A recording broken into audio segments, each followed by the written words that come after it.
তা যেদিন ধ্রুব মহারাজ ভগবানের কাছে বলেছিল, প্রভু আমি 5 বছরে কৃপা পেয়েছি, আমার মতো বড় ভক্ত আর কেউ নেই। তো বৈকুণ্ঠপতি নারায়ণের একটু অভিমান হলো, ধ্রুব 5 বছরে কৃপা পেয়েছে বলে তোমার বড় অহংকার, তাই না? তবে আজ আমি তোমাকে একটা জিনিস দেখাবো। কি দেখিয়েছিল জানো? ধ্রুব মহারাজের হাতটা ধরে নিয়ে গেছে বাবা বিশাল বড় একটা পাহাড়। পাহাড়ের কাছে গিয়ে ধ্রুবকে ভগবান প্রশ্ন করছে, ধ্রুব ভালো করে একটু কান পেতে শোনো তো দেখি কি হচ্ছে। তা ধ্রুব যখন পাহাড়ে কান পেতেছে, কে যেন ওর ভিতরে বসে বসে কৃষ্ণ কৃষ্ণ কৃষ্ণ কৃষ্ণ কৃষ্ণ কৃষ্ণ কৃষ্ণ হে কৃষ্ণ কৃষ্ণ কৃষ্ণ কৃষ্ণ কৃষ্ণ দেখা দে। ধ্রুব যেই না কান পেতেছে, ভিতর থেকে কৃষ্ণ নামের প্রতিধ্বনি বাজছে। ধ্রুব মহারাজ চমকে উঠে প্রশ্ন করেছিল, প্রভু এই পাহাড়ের ভিতরে কে বসে বসে নাম করছে? ভগবান হেসে বলেছিল, ধ্রুব ভালো করে দেখো তো পাহাড়টা কি দিয়ে গড়া আছে। লক্ষ্য করলো মা, পাথর দিয়ে নয়, মাটি দিয়ে নয়, ইট বালি সিমেন্টের গাঁথাও নয়। ভালো করে নিখুঁত করে লক্ষ্য করলো, ওই পাহাড়টা তৈরি ছিল বাবা মানুষের হাড়ের পাহাড়। ধ্রুব মহারাজ ভালো করে দেখে বলছে, প্রভু এ তো মানুষের হাড়। কে কে এত বড় ভক্ত যার এত মানুষের হাড় এক জায়গায় রেখেছে? কে রেখেছে? ভগবান হাসছে আর বলছে, ধ্রুব অন্য কেউ নয়, ওই হাড়গুলো আমি রাখতে রাখতে হাড়ের পাহাড় হয়েছে। প্রভু হাড়গুলো কার? কে এত বড় ভক্ত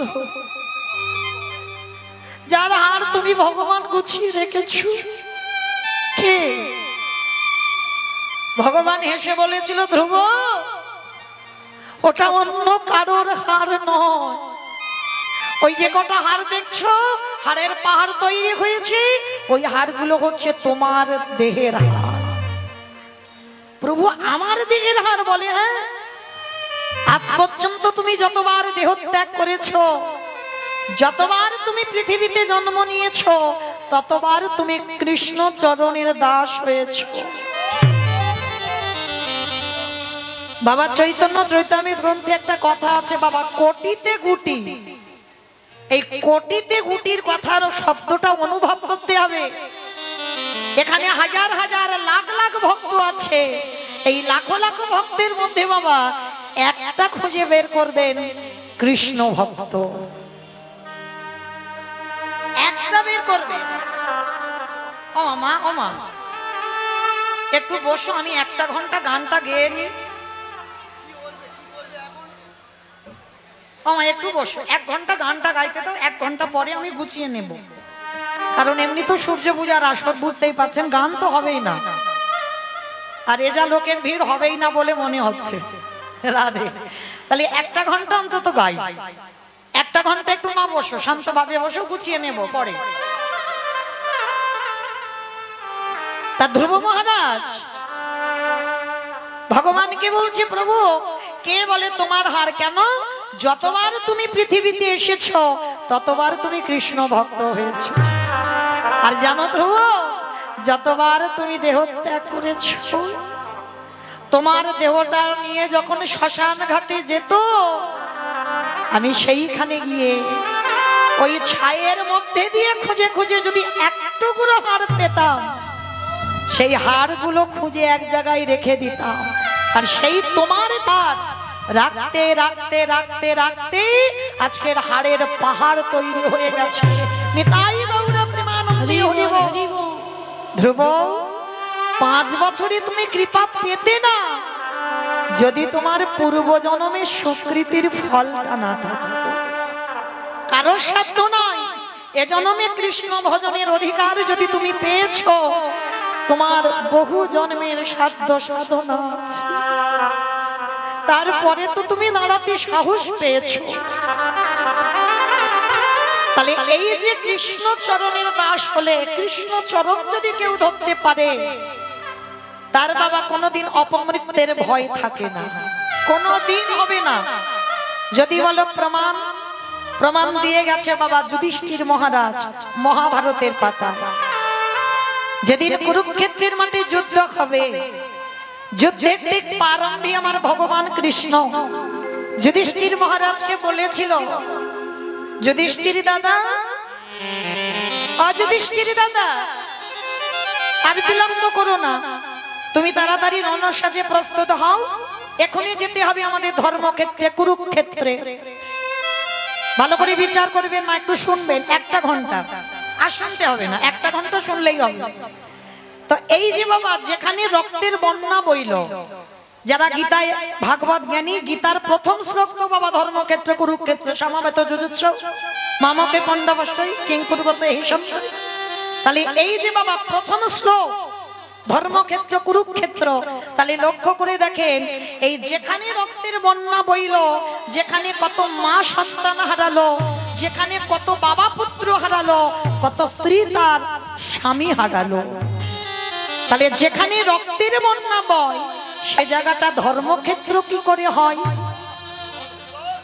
ধরুন আপনাদের এই নাটনা, এই যে হরিমঞ্চে, এইখানে যদি বাবা খুনোখুনি মারামারি কাটাকাটি হয়, এ জায়গাটাকে কেউ বলবে ধন্যাতি ধন্য জায়গা?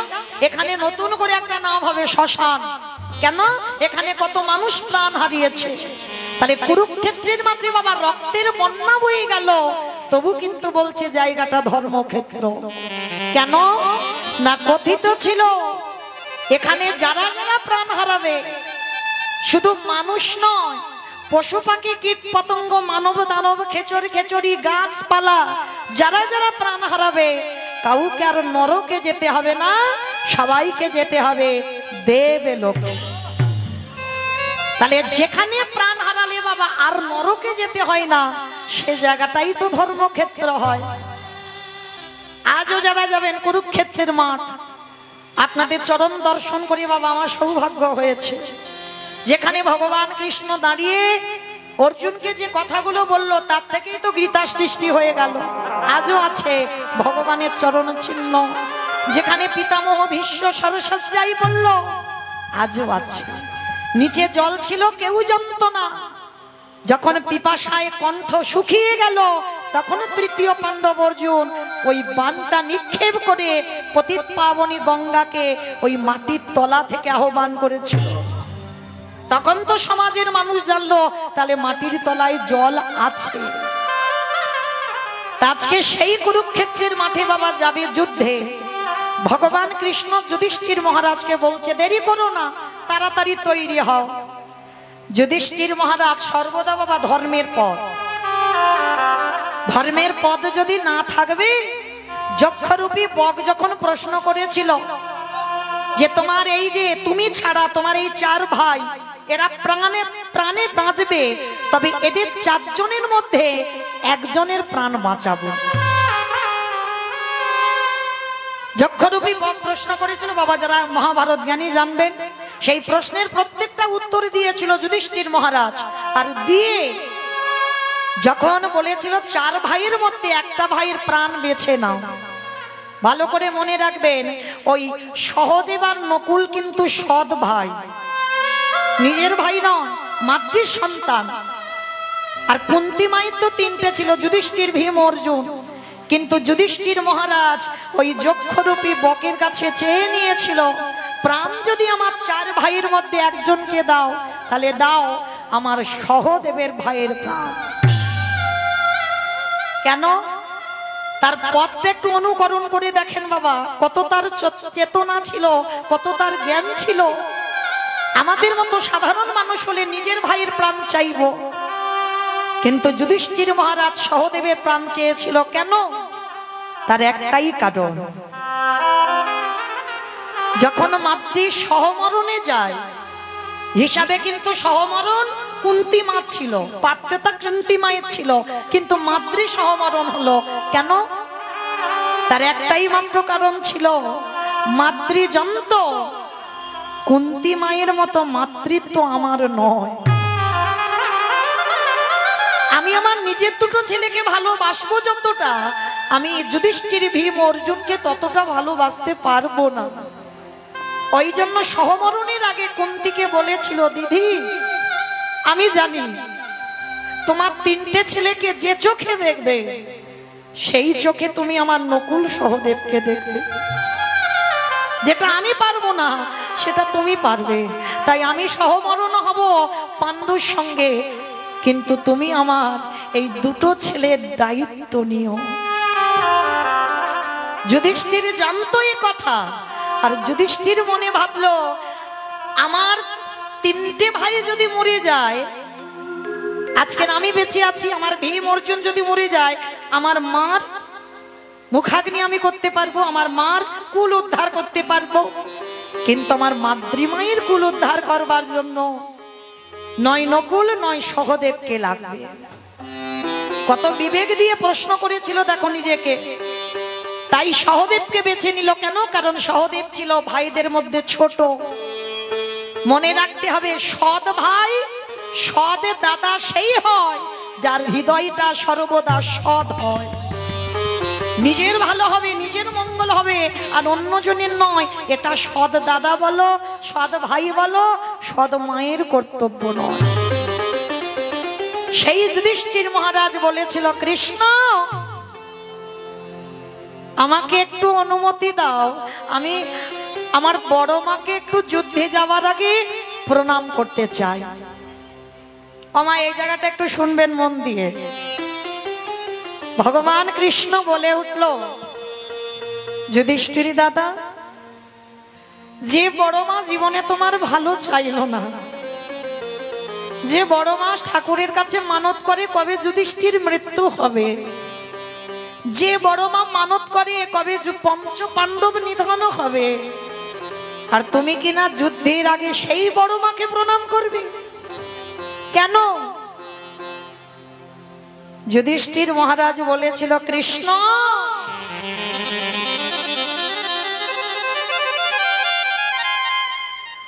সে তো আমার বড় মা,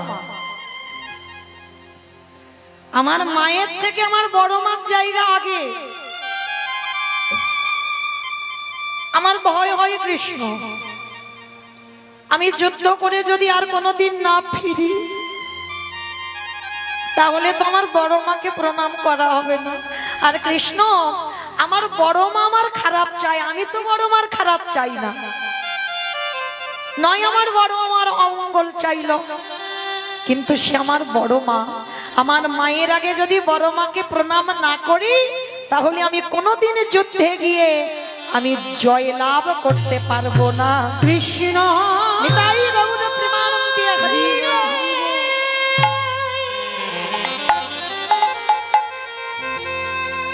আমি যুদ্ধে গিয়ে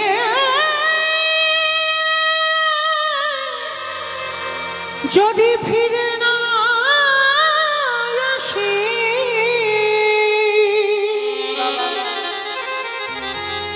তবে আমার বড় মার চরণে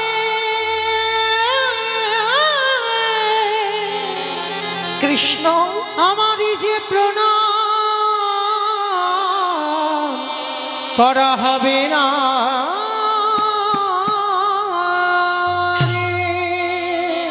ভগবান বললেন, বেশ যাও, তবে দেরি করবে না, প্রণাম করেই তুমি চলে আসবে। ও মায়েরা, গান্ধারী তখন কোথায় ছিল জানো?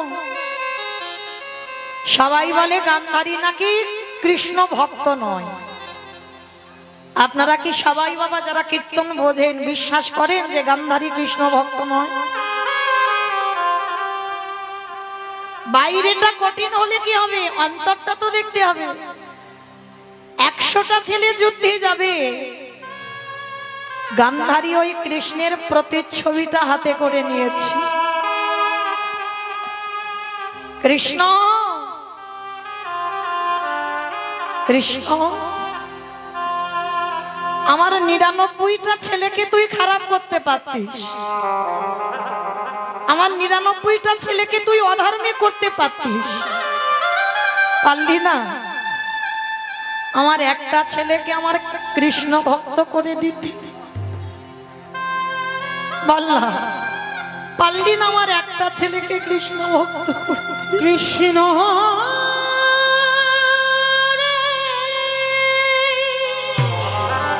কেন আমার 100টা ছেলে অধার্মিক করে দিলি? দেখা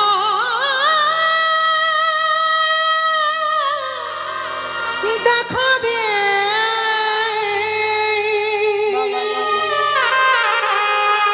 ওরে তুই নাকি ভকেতের ভগবান।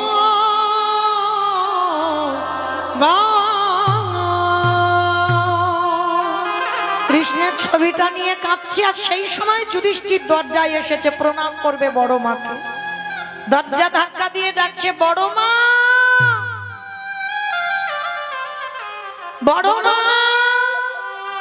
কে কে ডাকে? তাড়াতাড়ি করে গান্ধারী চোখের জলটা মুছে যেই না দরজা খুলেছে, দেখে না যুধিষ্ঠির সব থেকে বড় শত্রু যুদ্ধের আগের দিন দাঁড়িয়ে আছে।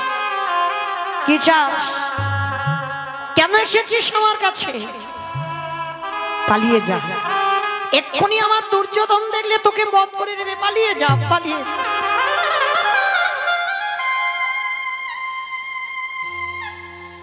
বড় মা, দুর্যোধন আমার এখন মারবে না। কেন জানো? আমি এখন তার শত্রু হইনি গো। ওরা মাঠে নামবে 100 জন, আমরা নামবো 5 জন। যখন যুদ্ধক্ষেত্রে দাঁড়াবো তখন তোমরা দুপক্ষ শত্রু হব। এখন আমরা শত্রু নয় বড় মা, এখন আমি ওদের দাদাই আছি।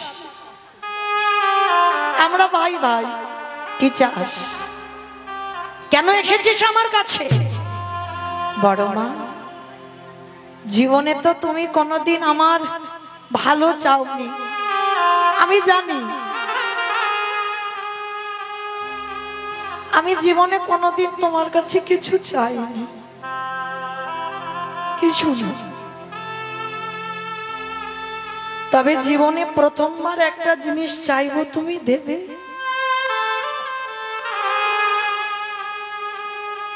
কি চাস? না ওরকম করে বললে হবে না, আগে মাথা ছুঁয়ে বলো। যা চাইবো তুমি দেবে। বেশ, জীবনে যখন কিছু দিইনি,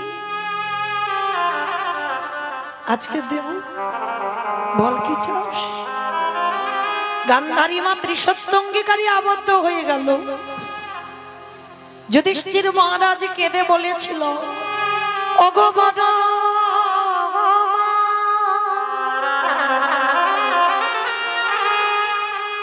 তোমার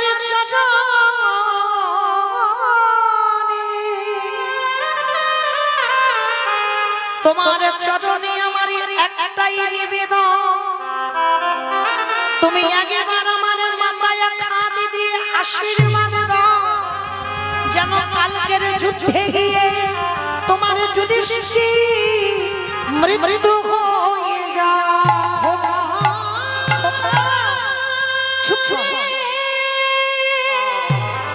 বলিস না, বলিস না। তুই এমন করে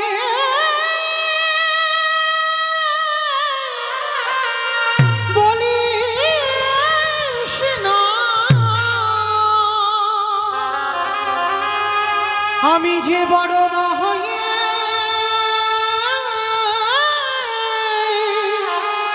সহিতে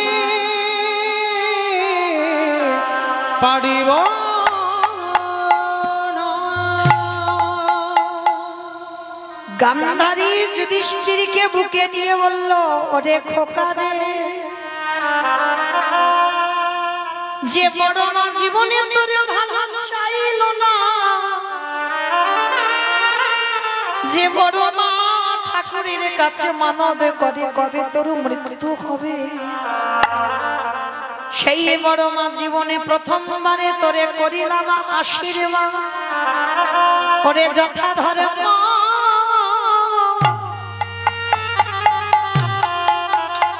ওরে কথা জয় রে, ওরে ঘরে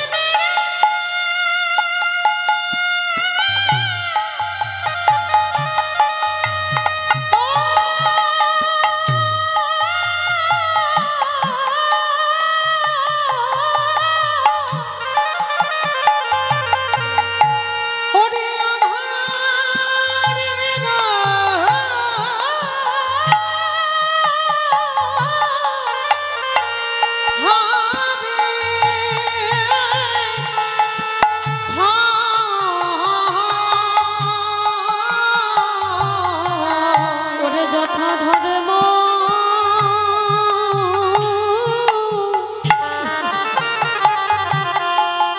ওরে তথা জয় রে ওরে যে পক্ষে আমার কৃষ্ণ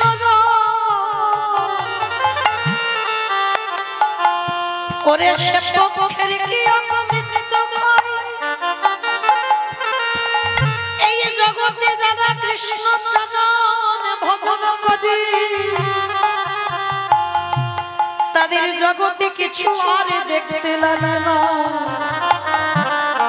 কারণ ধর্মকে যে আঁকড়ে ধরে স্বয়ং ধর্ম তারে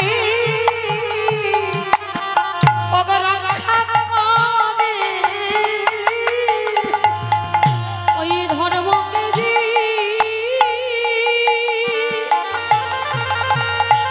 আঁকড়ে ধরে স্বয়ং ধর্ম তারে রক্ষা করে খোকা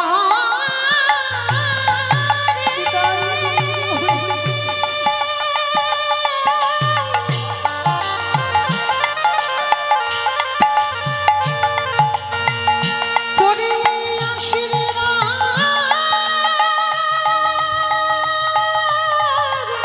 করিলাম।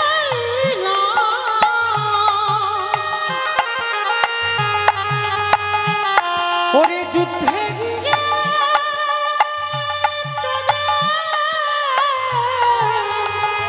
জয় হবে হবে ওরে যে পক্ষে আমার স্বয়ং কৃষ্ণ কৃষ্ণ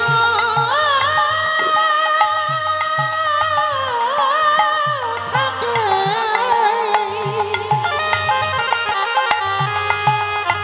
সেই পক্ষের কি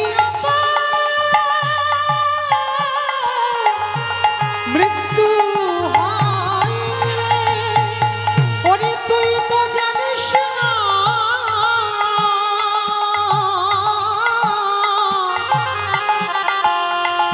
ও যে ভক্ত বড় ভালো বড় ভালো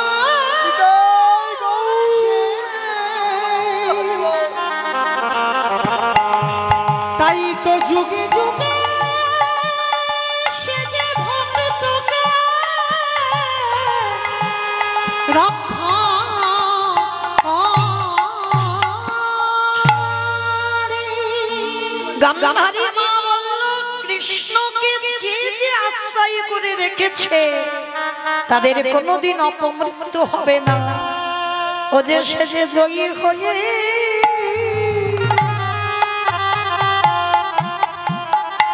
হয়ে ঘরে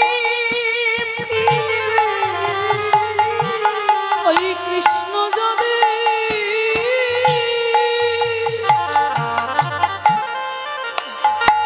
যাদের সঙ্গে থাকে তারা জয়ী হয়ে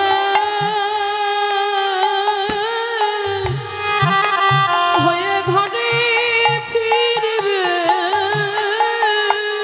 এই জগৎ সংসার মাঝে এই বিষয়ে বাসনায় দেখো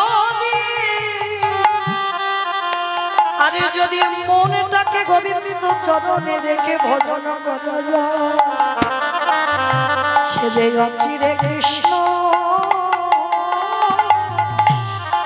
প্রাপ্তি হইব। একবারে মনে দিয়ে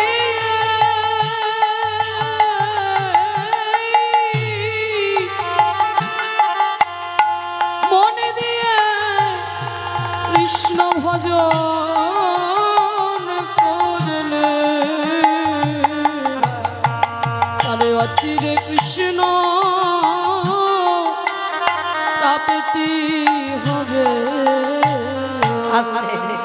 তাহলে জগতের সংসারী বাবা ভগবানের কাছে যদি কোনোদিন কেউ কিছু চাও, একটাই বস্তু চাইবে, কি জানো? তোমার নামে নিতে নয়ন ঝরে।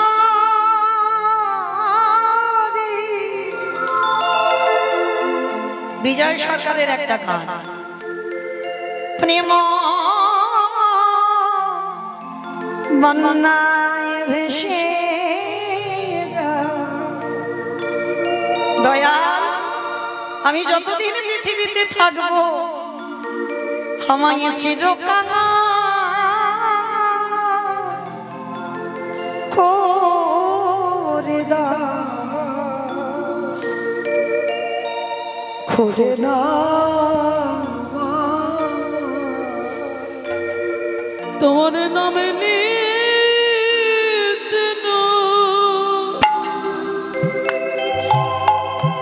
নয়ন ঝরে,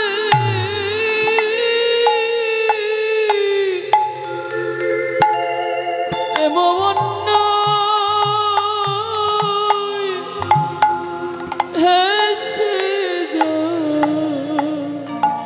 যতদিন বাবু আমায় কাঙাল করে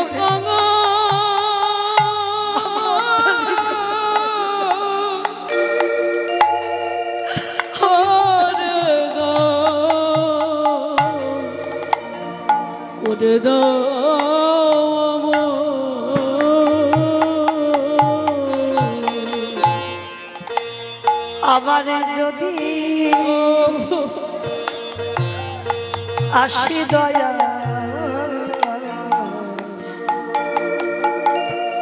এ ভব সংসারে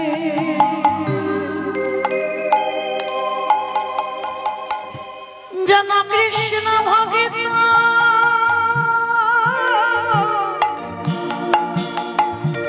মায়ের গর্ভে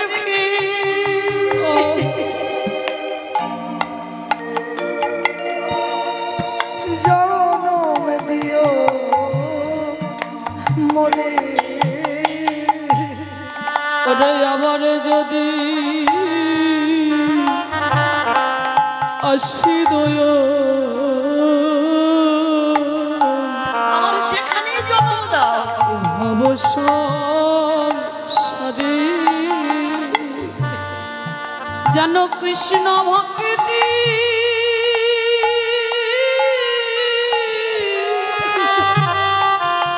মায়ের গর্ভে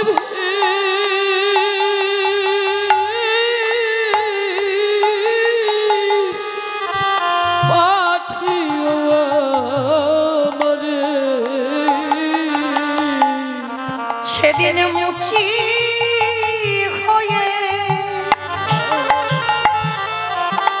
দয়াল আমি সুচি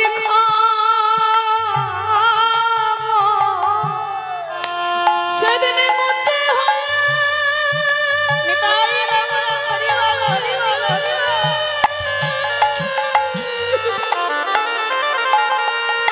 সেদিন মুছি হয়ে আমি সুচি হব। আমার মনে যদি রাগিব চিরকাঙা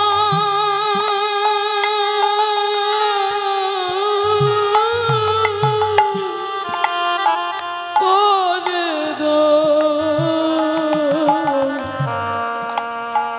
দো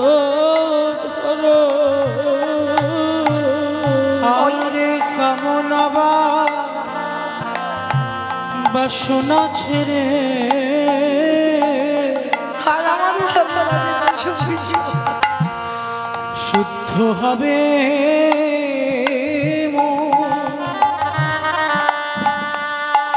কবে ভক্ত সঙ্গে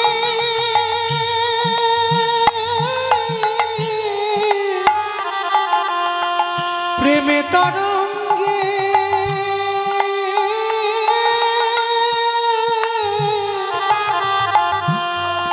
যাব মধুর বৃন্দ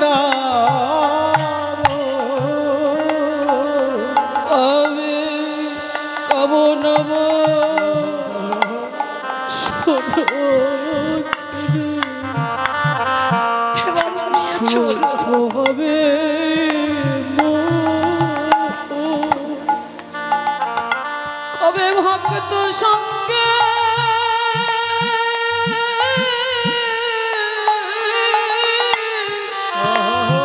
প্রেম তরঙ্গে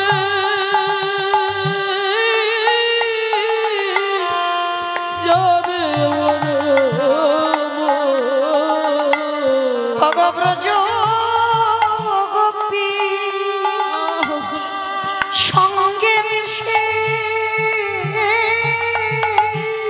তবে ব্রজ গোপী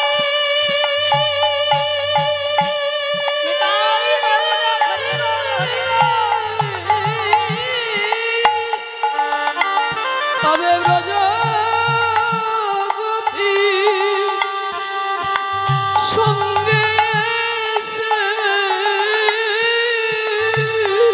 ভক্তের পদ ধুলা মাগব চিরকঙ্গা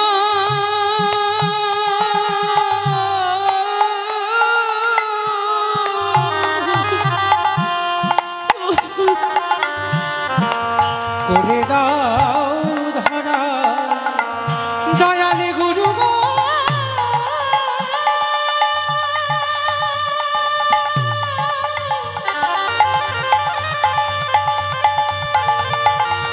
ও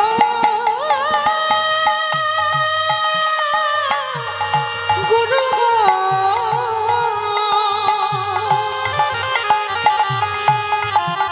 দয়ালে গুরু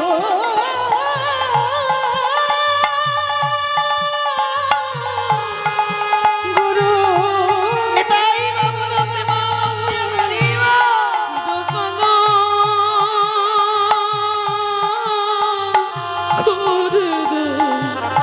করে দে ধরো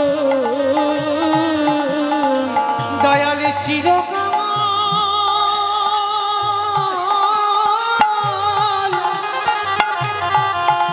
করে দাও করে দাও ধরা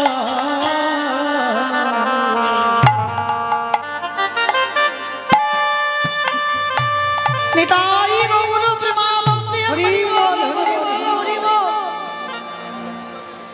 তাহলে ভগবানকে ভালোবাসবেন, এইভাবে ভালোবাসতে হবে। বিষয় ওইভাবে দেহটা ডুবিয়ে দাও, মন যেন কোনোদিন সংসারে ডুবে না যায়।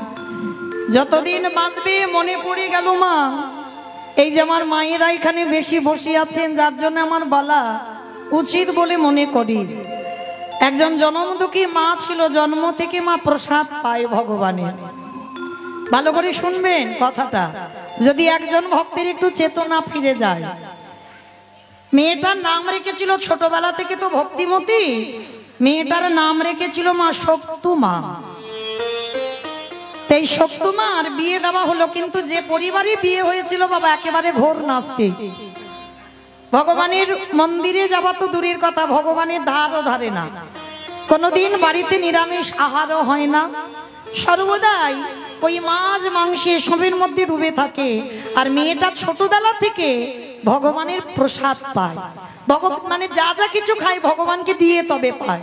কিন্তু বিয়ে দিল এমন বাড়িতে, মেয়েটার জীবনটা যেন একেবারে অতিষ্ঠ হয়ে উঠেছিল। তবু মায়েরা ওই মেয়েটার একটা বিশ্বাস ছিল কি না, আমি পারবো যে আমার পরিবারটাকে কৃষ্ণ ভক্তের পরিবার করতে। ভগবানের প্রতি বিশ্বাস ছিল, একদিন না একদিন ঠিক এই গোটা পরিবার কৃষ্ণ ভক্ত হবে।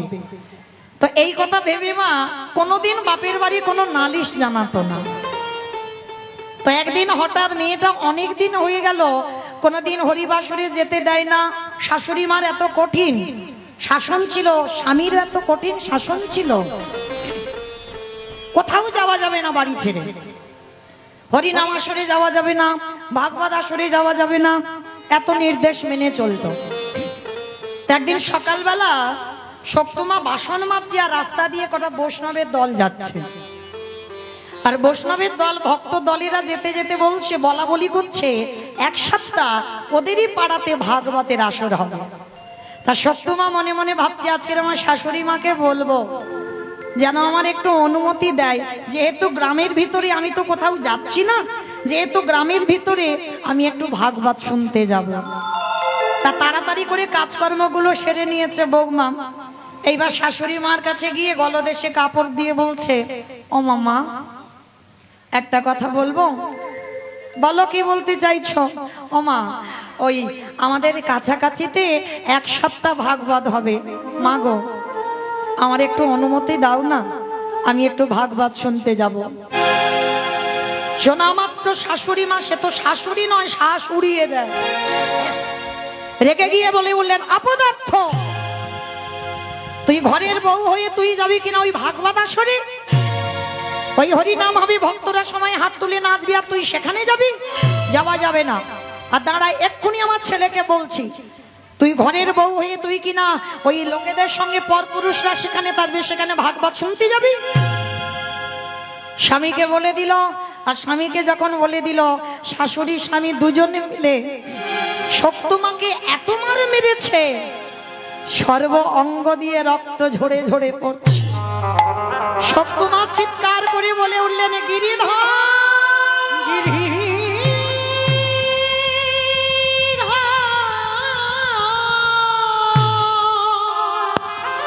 এত মারা মেরেছে, সর্বাঙ্গ দিয়ে রক্ত ঝরছে। ঘরের ভিতরে বৌমাকে রেখে দরজা বাইরে থেকে বন্ধ করে দিয়েছে, বউ যাতে বেরোতে না পারে। এত জ্বালা শাস্তির ঘর, তবু একটা দিন বাপের বাড়ি নালিশ জানায়নি। কেন? সে যে কৃষ্ণ ভক্ত, সে জানে কৃষ্ণ ভক্ত যে হয় তার এই রকম দুর্দশা হয়, কিছু বলতো না। এইবার যখন মা ওই সর্বাঙ্গ দিয়ে রক্ত ঝরছে না, ঘরের দরজা বন্ধ করে দিয়ে কাঁদে আর বলে, দয়াময়, আমি তো কোনোদিন আমার মনের কষ্ট, আমার মনের দুঃখ কাউকে বলি না, শুধুমাত্র তো আমি তোমারে বলি। তাহলে কিসের জন্য আমি পারলাম না একটু ভাগবত শুনতে যেতে? কি আমার অপরাধ? শুধু ভক্তমণ্ডলীর কাছে আমাদের বিশেষ অনুরোধ, আপনারা কেউ কীর্তনের মঞ্চে উঠে গানের বিঘ্ন ঘটাবেন না। সকলের কাছে আমাদের বিশেষ অনুরোধ, আপনারা কেউ মঞ্চে উঠবেন না। কীর্তন যখন শেষ হয়ে যাবে তখন ওনার সাথে দেখা করবার জন্য যেতে পারেন, কিন্তু কীর্তন চলাকালীন কেউ মঞ্চে যাবেন না, এটা আমাদের বিশেষ অনুরোধ।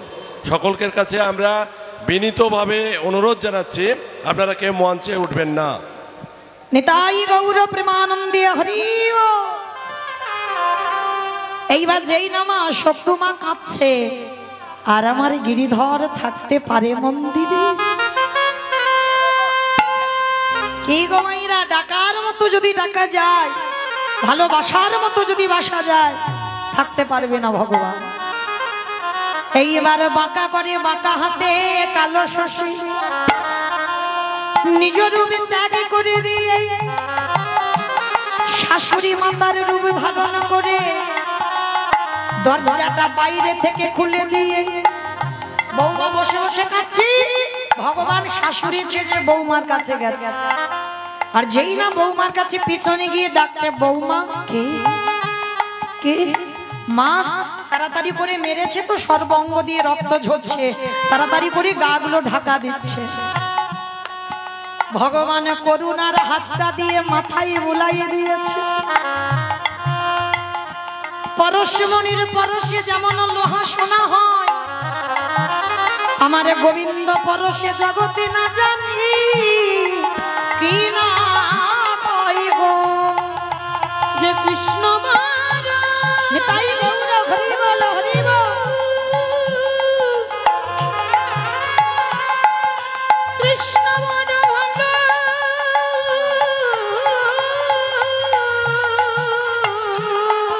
বসে, তার তো এমন দশা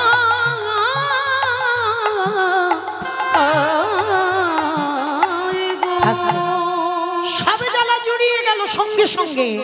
আর ভগবান শাশুড়ি হয়ে বলছে, বৌমা আমি মেরেছি, আমার ছেলে মেরেছে, কষ্ট হয়েছে? সত্যমা দাঁড়িয়ে দাঁড়িয়ে কাঁদছে, না মা, আচ্ছা ঠিক আছে, আমি যখন মেরেছি কষ্ট হয়েছে, যাও বৌমা আমি তোমার অনুমতি দিচ্ছি, ছেলে এখন ঘরে ঘুমাচ্ছে, যাও তুমি একটু ভাগবত আসরে ভাগবত শুনে এসো। অবাক হয়ে গেল বৌমা, এক্ষুনি একটু আগে মা আমাকে মারলো, আর এক্ষুনি এসে আদেশ দিচ্ছে, হ্যাঁ দিচ্ছি, তোমায় কাঁদতে হবে না, যাও, ছেলে ঘুমাচ্ছে, ছেলে যাতে জানতে না পারে। ধরতে পারলো না, চিনতে পারলো না। অত সোজা নয় ভগবানকে চিনবার, ভগবানকে ধরবার। সারা জীবন হয়তো তোমার কাছে আছে, তুমি চিনতে পারছো না।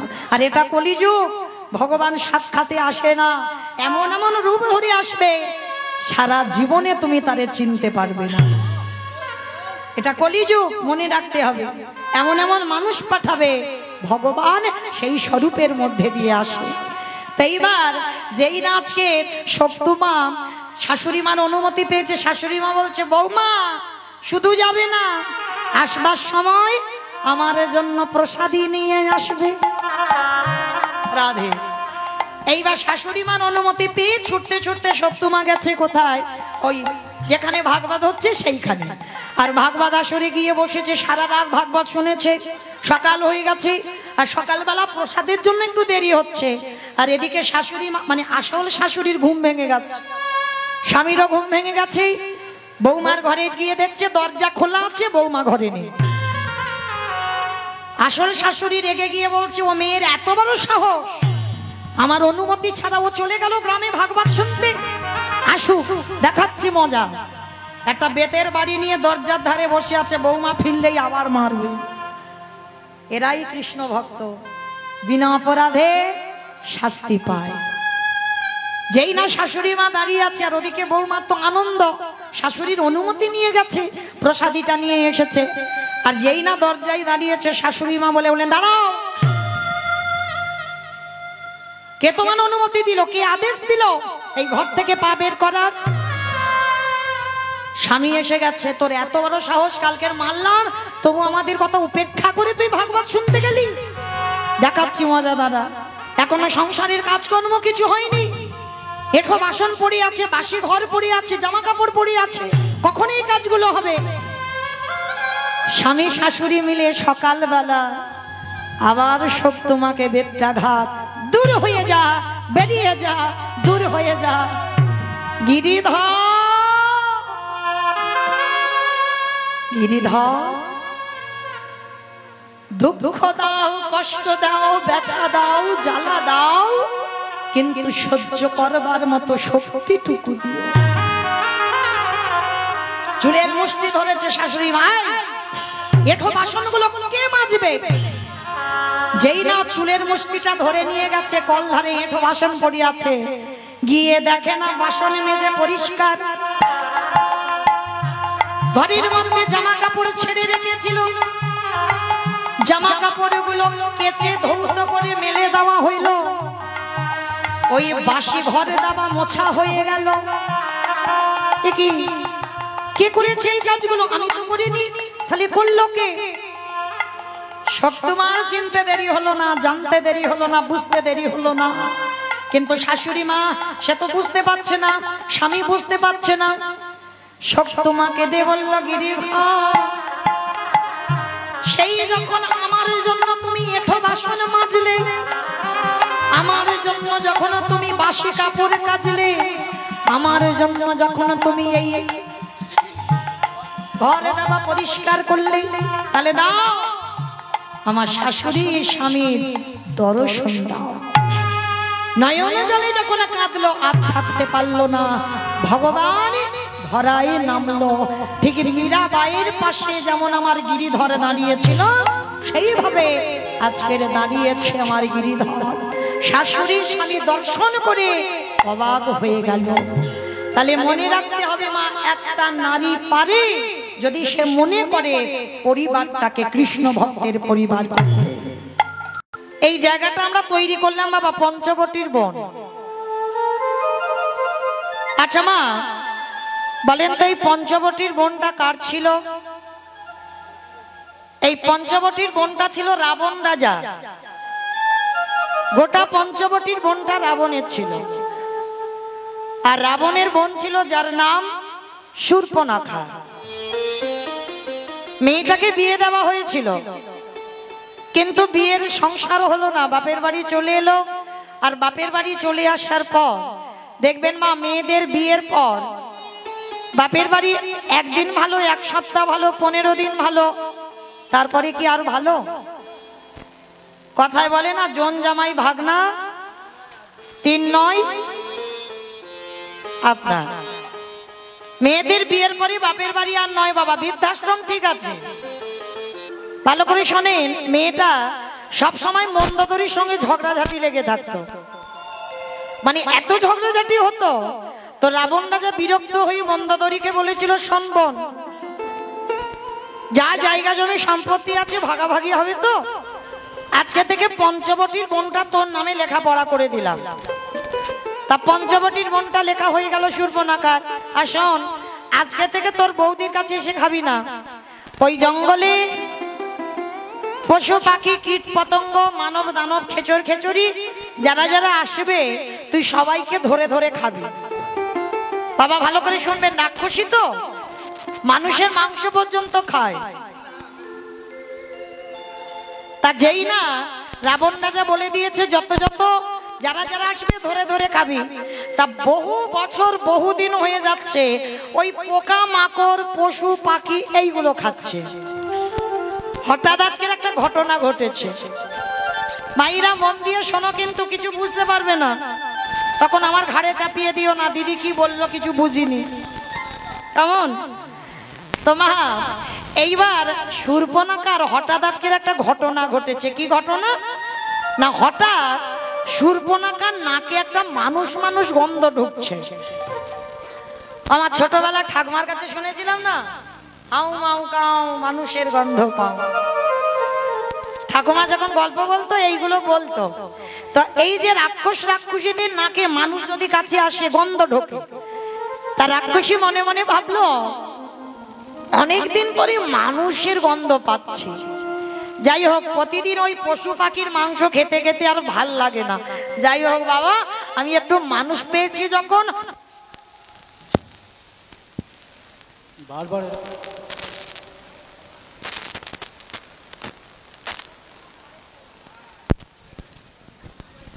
জরাধে হরে কৃষ্ণ। কারেন্ট চলে যাচ্ছে, কারেন্টের দোষ, জেনারেটর যে চালাচ্ছে তার দোষ, কিন্তু দোষটা সব মাইক ম্যানের উপর, মানে কর্ম খারাপ করেছিল ওই জন্য। এইবার লক্ষ্য করো মা, তা শূর্পণখার নাকে একটা মানুষ গন্ধ।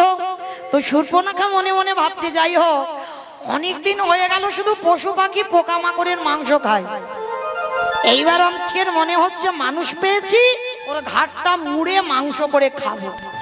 রাক্ষসী তা মনে মনে ভাবছে, আবার এই রূপ দেখলে যদি ওই মানুষটা চলে যায়। সুন্দর একটা রূপবতী নারী হয়েছে, আর এমন রূপ ধরেছে মা, কোন পুরুষ যদি একবার তাকায় আর নজর ফেরাতে পারবে না।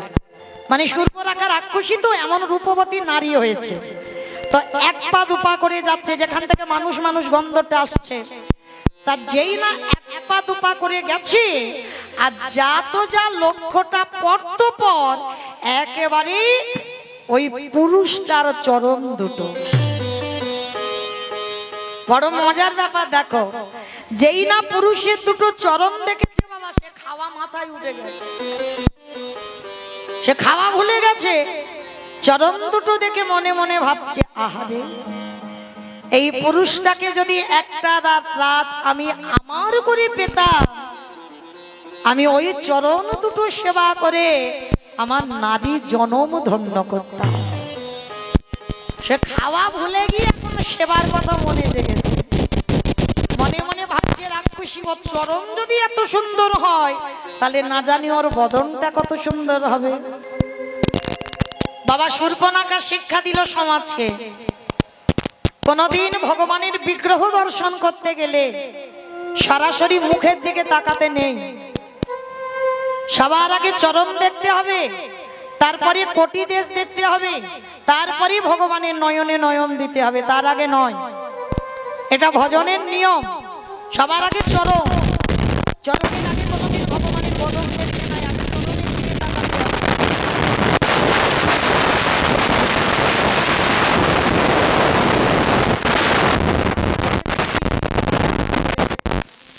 চরণ দেখলো ধীরে ধীরে নয়নটা উঠছে, আর উঠে বাবা যেই না নয়ন দিল, আমার কথা তো আর মনে নেই। এত সুন্দর রূপ আমি তো কোনোদিন আগে দেখি। এমন রূপবান পুরুষ জগতে আছে বলে আমার জানা ছিল না।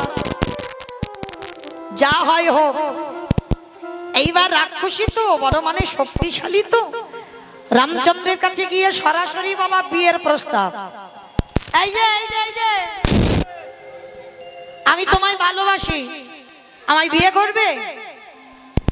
বাবা কোনো চিঠিতে ভালোবাসা নয়, কোনো মোবাইল মেসেঞ্জার হোয়াটসঅ্যাপ ফেসবুক কিছুতে ভালোবাসা নয়, সরাসরি মুখে মুখে আমি তোমার ভালোবাসি, তুমি আমায় বিয়ে করবে? ভগবানও তো চালাক কম নয়, মাথায় হাত দিয়ে দুম করে বসে পড়েছে। হায় হায়, বলে কেন তোমার মাথায় কি? বলে মাথায় কিছু হয়নি। তাহলে বসে পড়লে কেন? বলে কি করব বলো, যদি দুদিন আগে তোমার সঙ্গে আমার দেখা হতো। এমন রূপবতী নারী আমি কোনোদিন দেখিনি, কিন্তু আমার দুর্ভাগ্য, আমার তো জনক রাজার মেয়ে জানকীর সঙ্গে বিয়ে হয়ে গেছে। কি করব বলো? তুমি কি পারবে সতীনের ঘর করতে? পারবে না তো আমি জানি, আর তাছাড়া আমিও তো বিয়ে করতে পারবো না, কারণ আমি মর্যাদা পুরুষোত্তম রামচন্দ্র, একটা বিয়ে ছাড়া দ্বিতীয়বার আর নয়। কারণ যখন সীতা বনবাসে ছিল, যজ্ঞে বসবে, দ্বিতীয়বার রাম যদি মনে করতো বাবা বিয়ে করতে পারতো, কিন্তু করেনি। মায়া সীতা মানে সন্ন্যাস সীতা তৈরি করে যজ্ঞে বসেছিল, কিন্তু বিয়ে করেনি। রামচন্দ্র সমাজকে শেখালো, আমি যেটা করেছি তোরা সেটা কর।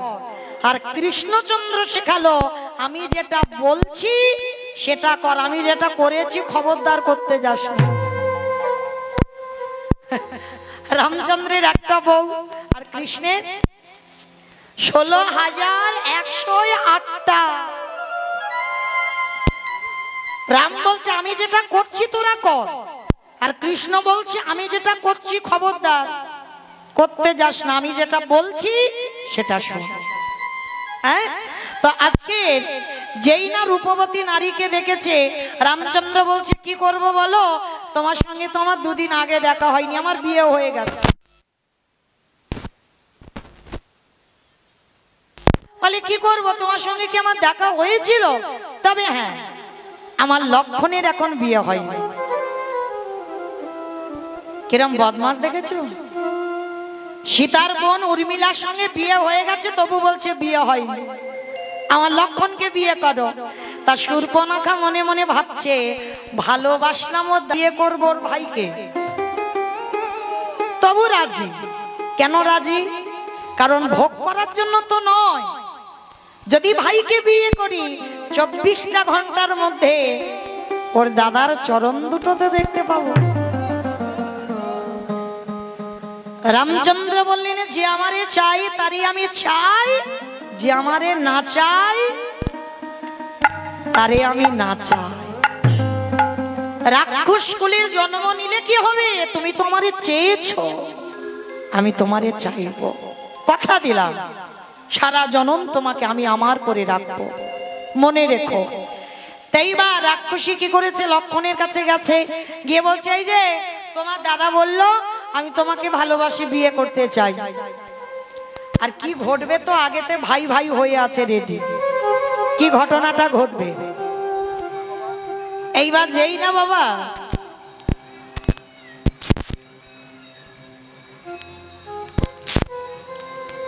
কি ঘটনাটা ঘটবে, যখন রেডি হয়ে আছে, লক্ষণকে বিয়ের প্রস্তাবটা দিয়েছে।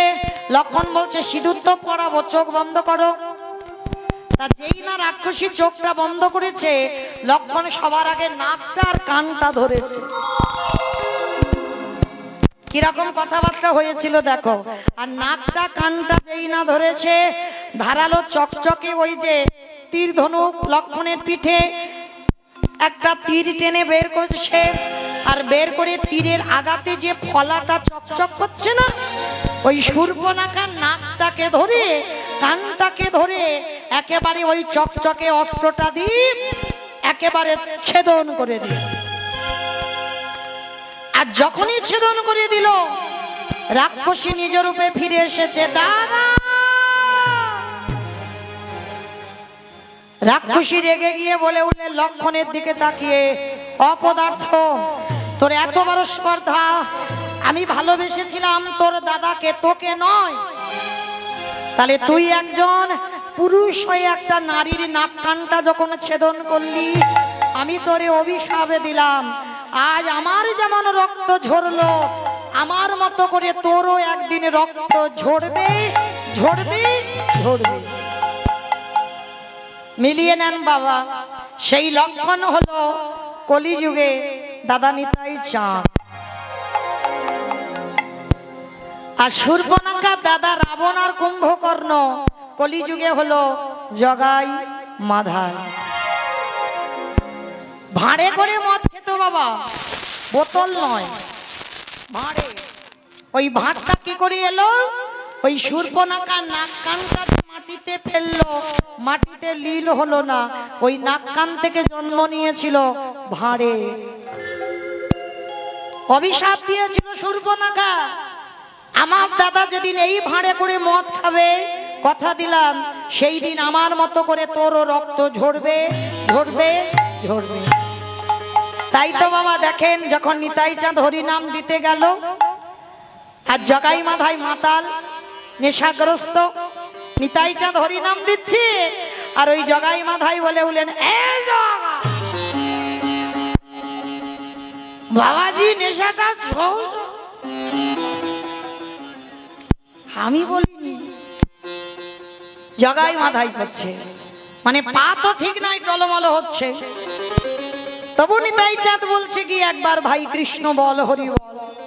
তখন ওই নিতাই চাঁদ মাধাই কি করেছিল যেন, কলসিটা নিয়ে একেবারে আমার জগাই মারেনি, মাধাই মেরেছিল। আর মাধাই একেবারে নিতাই চাঁদের মাথাতে কলসিটা মেরে মাথাটা ফাটিয়ে দিয়েছিল। সদবোধ হয়ে গেল, শূর্পণখার নাক কাটলো, রক্ত ঝরলো, নিতাই চাঁদের মাথা ফেটে রক্ত ঝরলো। কাঁদালে কাঁদিতে হয়, এ কথাটা মিথ্যা নয়। তুমি যদি অন্যায় না করো, অপরাধ না করো, তোমার জীবনে কান্না রিটার্ন আসবে না। তুমি কারোরে কাঁদিয়ে রেখেছো, তাই তো তোমার জীবনে কাঁদতে হচ্ছে। যারা যারা মা লোকের ওপরে দোষ চাপিয়ে দাও, তাদের চরণ ধরে বলে যায়, কখনো দিও না। দোষ যদি দিতে হয়, নিজেকে দাও। আমি অপরাধী, আমি ভুল করেছি, আমি অন্যায় করেছি, যার শাস্তি ভগবান কড়াই মন্ডায় হিসাব করে আমার কাছে রিটার্ন ফেরত দিল। এগুলো চেতনা, ভাবতে হবে, অনুভূতির বিষয়। তো যেই না বাবা না। আচ্ছা, এখানে আমাদের একটা জানার প্রয়োজন। একটা নারী পুরুষকে ভালোবাসার কথা বলতেই পারে, বিয়ে করবে না কি করবে সেটা তার ব্যক্তিগত ব্যাপার। তাহলে ভগবান হয়ে ওই রাক্ষসীর নাক কানটা কাটলো কেন বাবা? এটা অন্যায় করেনি ভগবান? ভালোবাসবে না বাসবে না, বিয়ে করবো না করবো না, তার নাক কান কাটতে যাবো কেন? এটাই তো তত্ত্ব। তলিয়ে যেতে হবে, ভিতরে যাও। নাক কানটা কেটেছিল কেন জানো? শুনে নাও অমাইরা, তোমাদের নাটনাতে চন্দ্রগ্রহণ বা সূর্যগ্রহণ হয়, সব জায়গা হয়। আচ্ছা, যদি গ্রহণ লাগে, গ্রহণ লাগলে অন্নের হাঁড়িতে অন্ন থাকলে, মানে ভাতের হাঁড়িতে ভাত থাকলে আপনারা প্রসাদ পান, ফেলে দেন। আচ্ছা, জলের কলসিতে জল থাকলে আপনারা পান, ফেলে দেন। আর আলমারিতে টাকা থাকলে ওইটাই গ্রহণ লাগে না। হ্যাঁ, আমার কিছুতে গ্রহণ লাগবে না। গ্রহণ লাগার আগে অনেকে জানেন, একটা তুলসী পত্র তুলে সেখানে রেখে দিতে হবে। আর রেখে দিলে কি হবে? গ্রহণ ছুঁতে পারবে না। আচ্ছা মা, গ্রহণের কথা হঠাৎ এখানে এলো কেন? বোঝাবার জন্য। এই যে শূর্পণখার চরণ দুটো দেখে বলেছিল, একটা রাত যদি আমার হয়, ভগবান তখনই তো বুকিং করে নিয়েছে, ওই যেন জীবনে কারণ না হয়। কারণ ও মনে প্রাণে আমাকে চেয়েছে। ওর জন্য লক্ষণের দ্বারা নাক কানটা কেটে তুলসী দিয়ে দিল, যেন কোনো পুরুষ ওই নারীটাকে নজর দিতে না পারে। কি বাবা, দেখাশোনায় বসেছে, মেয়ের নাক কাটা, একটা কান নেই, পাত্রপক্ষ পছন্দ করবে? করবে না। ভগবান ওই দুটো কেটে নিয়ে বুকিং করলো, শোনো শূর্পণখা, তুমি যেন জীবনে আর কারোর হইও না, যতদিন বাঁচবে তুমি আমার হয়ে থাকবে। এটাই বাবুরা প্রেমানন্দে হরি বল, হরি বল। লক্ষ্য করো, একবার চেয়েছিল, একটা রাত চেয়েছিল, তার জন্য ভগবান ওই শূর্পণখাকে পরের জন্মে কি করেছিল? কুবজা করে জন্ম দিয়েছিল। আর কুবজার জন্মাবার পরে পিঠে বড় বড় কুঁজ হয়েছিল, কুঁজি। কেন কুঁজ দিল? ভগবান তো জানতো আমাকে 11 বছর বৃন্দাবনে থাকতে হবে, আর তার মধ্যে মথুরায় কুবজাকে যদি কেউ বুকিং করে নেয় তাহলে কি হবে? আমার তো চাওয়া হবে না। জন্য ভগবান পিঠে কুঁজ দিল। কেন? যে কুঁজি হয় কোন পুরুষ তার দিকে নজর দেবে না, আর যেদিন আমার চরণ পরশ পাবে ওকে আমি আমার করে নেব। যখন কৃষ্ণ মথুরায় গেল, কুবজাকে পরশ করলো, কুবজা রূপবতী হলো। একটা রাতের জন্য চেয়েছিল, কিন্তু ভগবান 1 যুগ 12 বছর কুবজার ঘরে রাত কাটিয়েছে। চাওয়াটা শিখতে হবে, কিরকম কায়দায় চাইলে তবে ভগবান জনম জনম আমার হবে। হ্যাঁ, একজন নর মাংস খাওয়া ব্যক্তি কিরকম চাওয়াটা দেখো, আমরা তো চাইতে জানি না গো। লক্ষ্য করো, 12 বছর যখন কুবজা রাত কাটাচ্ছে, কৃষ্ণকে সেবা করছে, আর সেবা করতে করতে কুবজা বলেছিল, প্রভু বৃন্দাবনে যে লীলা করেছো আমার তো কিছুই জানা হলো না, আমি কি একটু জানতে পারবো না? ভগবান বলেছিল, তথাস্তু কুবজা, আমি জানাবো। কবে? আগত কলিযুগে, যেদিন গৌর অবতারে নদিয়ায় যাব, সেদিন তুমি নারী নয়, সেদিন তুমি পুরুষ হয়ে যাবে। কোথায়? ওই জগন্নাথ ধাম, শ্রীক্ষেত্র লীলাচল, যে জায়গাতে আমি বসব। 3.5 জন ভক্ত, স্বরূপ দামোদর, রাই রামানন্দ আর শিখি মাইতি, আর শিখি মাইতির একটা বোন যার নাম মাধবী দাসী। 3.5 জন ভক্তকে নিয়ে যেখানে লীলা রস আস্বাদন করত, যে জায়গাটার নাম হলো গম্ভীরা। এই গম্ভীরাটা কার জায়গা? কাশীনাথ মিশ্র। এই কাশীনাথটাকে ত্রেতার শূর্পণখা, তারপরের কুবজা, কলি হলো কাশীনাথ মিশ্র। আর কাশীনাথ মিশ্রের বাড়িতে বসে কাশীনাথকে শুনিয়েছিল ভগবানের বৃন্দাবনের যত লীলা। হ্যাঁ গম্ভীরা,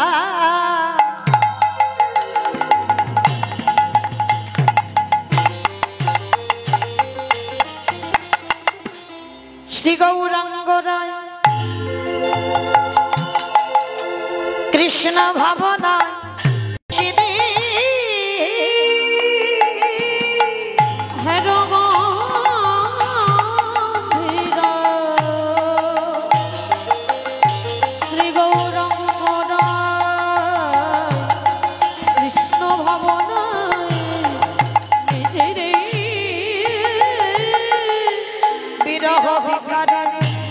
বাবা নাগেশ্বরে বিরহ ভিতরে বক্ষ নাহে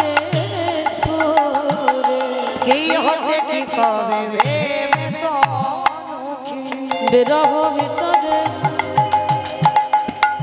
বক্ষ নাহে সুরে, কি হতে কি হবে ভেবে তো দুঃখে। আমার প্রভু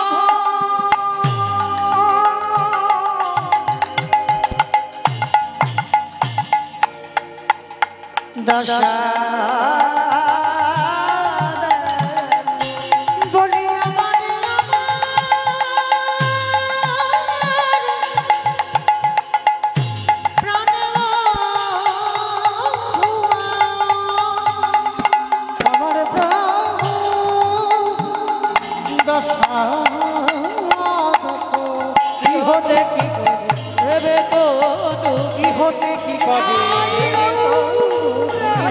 কি করে ভেবে তো তাহলে মায়েরা পঞ্চবটির বন, এই পঞ্চবটির বনে একাধারে বাস করত হীরাচন্ডাল। আর মা ছিল যার নাম মাতা মোহিনী। মায়েরা আর কোনো কথা হবে না, এবার যতটুকু সময় 12টা 10 হয়ে গেছে, 1টা পর্যন্ত আয়ু, এইটুকু সময় মন দেবেন। হীরাচন্ডাল মাতা মোহিনীর ভিক্ষাই ছিল সম্বল। একদিন জলের ঘাটে গেছে, সবাই মিলে মোহিনীকে কত অপমান। এই মেয়ে, তুই নিঃসন্তানী, তোর মুখ দেখা মহাপাপ, তোর হাতে দান শুদ্ধ নয়, সকাল সকাল তোর মতো নারীর মুখ দেখতে পেলে আমাদের যাত্রাও শুভ হয়ে যায়। কত কটু ভাষা। মোহিনী কাঁদতে কাঁদতে জলের কলসিতে আর জল নিল না, স্বামীর কাছে এসে বলছে, স্বামী বলতে পারো আমার কি অপরাধ, কি এমন অন্যায় করেছিলাম যে অপরাধীর কথা তো আমি জানি না, আমার হাতের দান কেউ নেয় না, আমি নিঃসন্তানী বলে আমার হাতের দান নিতে তারা ভয় পায়, বলো না আমার অপরাধটা কি? হরি বল, আমার অপরাধটা কি? হীরাচন্ডাল বলছে, কেঁদো না মোহিনী, ডাকো, ডাকার মতো ডেকে যাও, ভালোবাসার মতো বেশি যাও, সময় যখন হবে তোমার কোল ঠিক আলো করে দেবে। চলো, আর আমাদের সময় নেই, প্রভু সেবা দিতে হবে। স্বামী স্ত্রী দুজনে সেবা দিচ্ছে। কিছুদিন পর মোহিনীর ওই চোখের জল আমার ভগবান সহ্য করতে পারল না। আমরা নারী জাতি অনুভব করতে পারি গর্ভবতী হয়েছে। হঠাৎ কৃপাময় করুণা করে মোহিনীর গর্ভে কাউকে পাঠিয়েছে। মোহিনী অনুভব করতে পেরেছে, আর অনুভব যেই না করেছে যে আমি জগতে মা হব, সঙ্গে সঙ্গে মা পা মাটিতে পড়ে না, সবাইকে ডেকে ডেকে বলছে,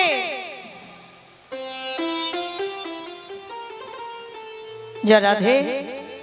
অসিত কর্মকার, অভয়পুর, করিমপুর 1000 টাকা আমার ভগবত সেবায় দিয়েছেন, হরিনাম সংকীর্তনের যজ্ঞে দান করেছেন।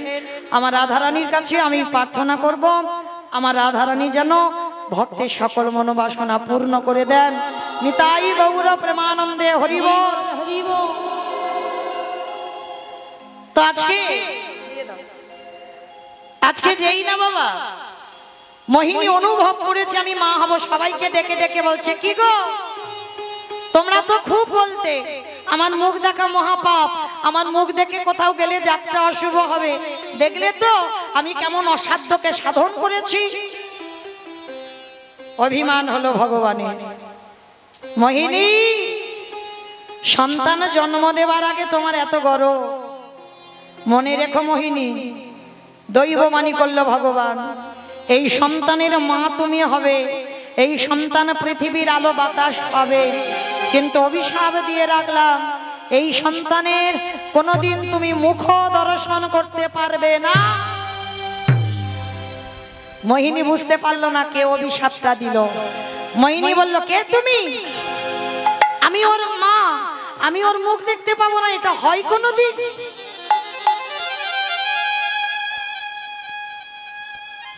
দেখতে দেখতে 10 মাস 10 দিন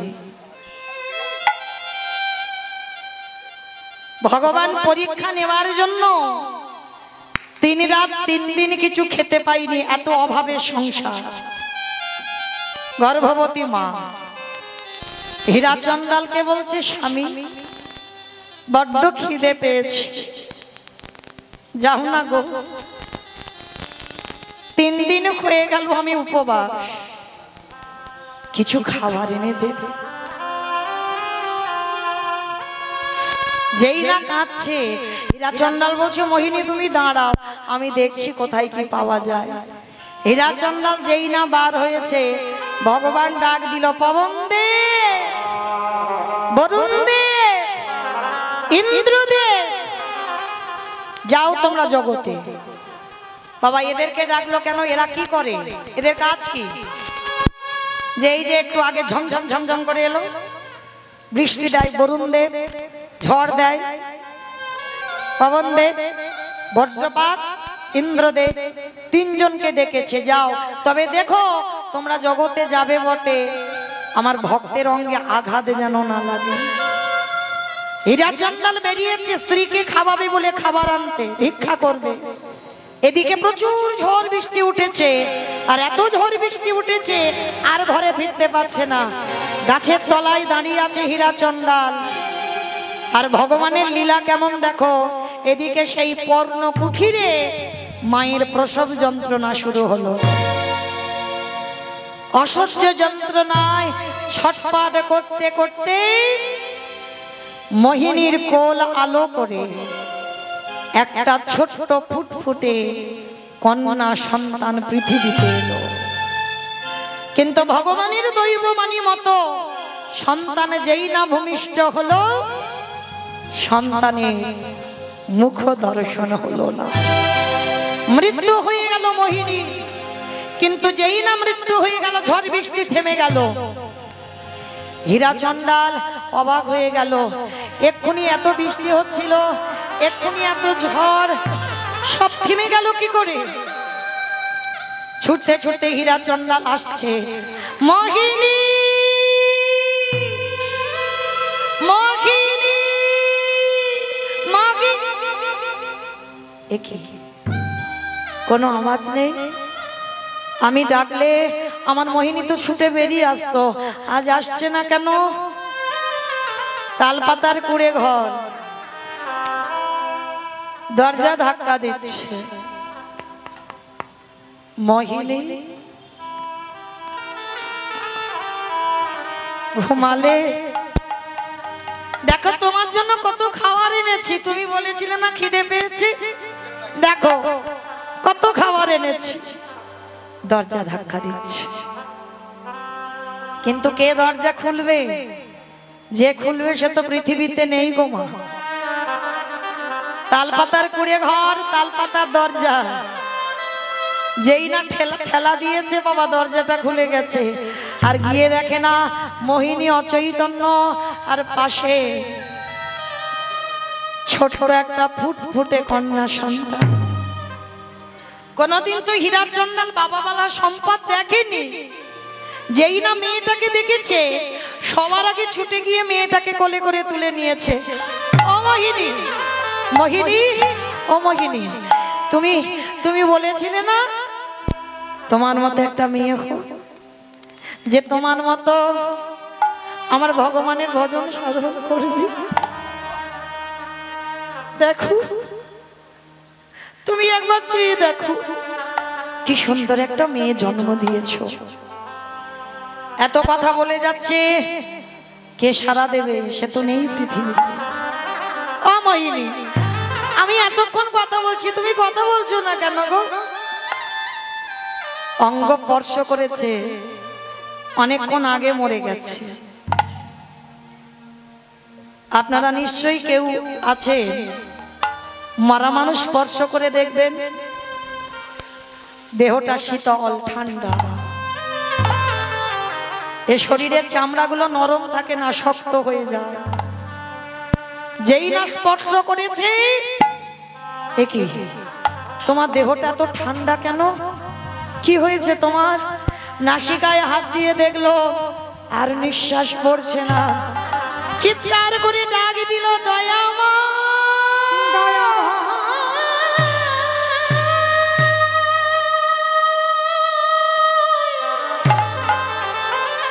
কি আমার এ তোমার কেমন লীলা, কেমন খেলা, ফিরিয়ে দাও। ও গো দয়াময়, ও গো কৃপা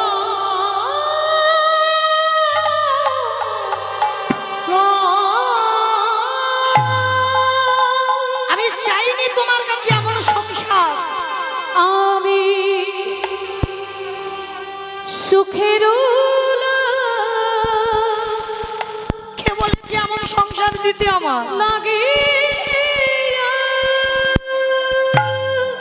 বলতে পারো একদিনের বাচ্চাটাকে আমি কি খাওয়াবো, কি করে মানুষ করব?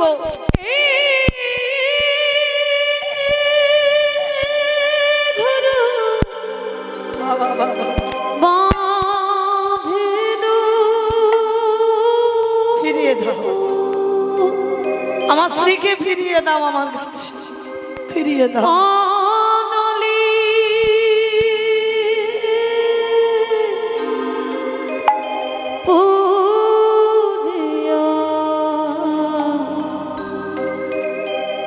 গেল রে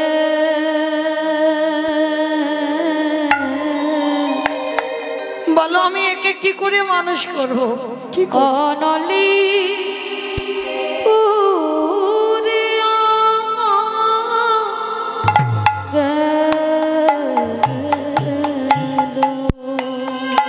ফিরিয়ে দাও আমার স্ত্রীকে, ফিরিয়ে দাও।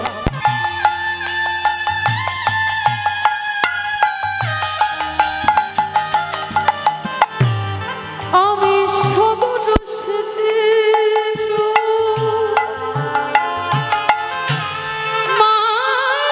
আমার কেন কপালে, কেন আমার কপালটা এমন করে গড়ে দিলে? আমি সবন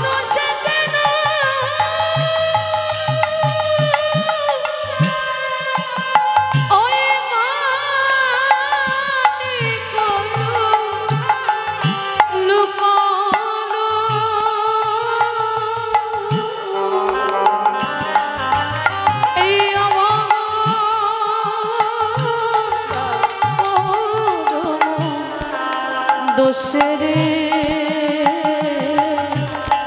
অভাবর সুখের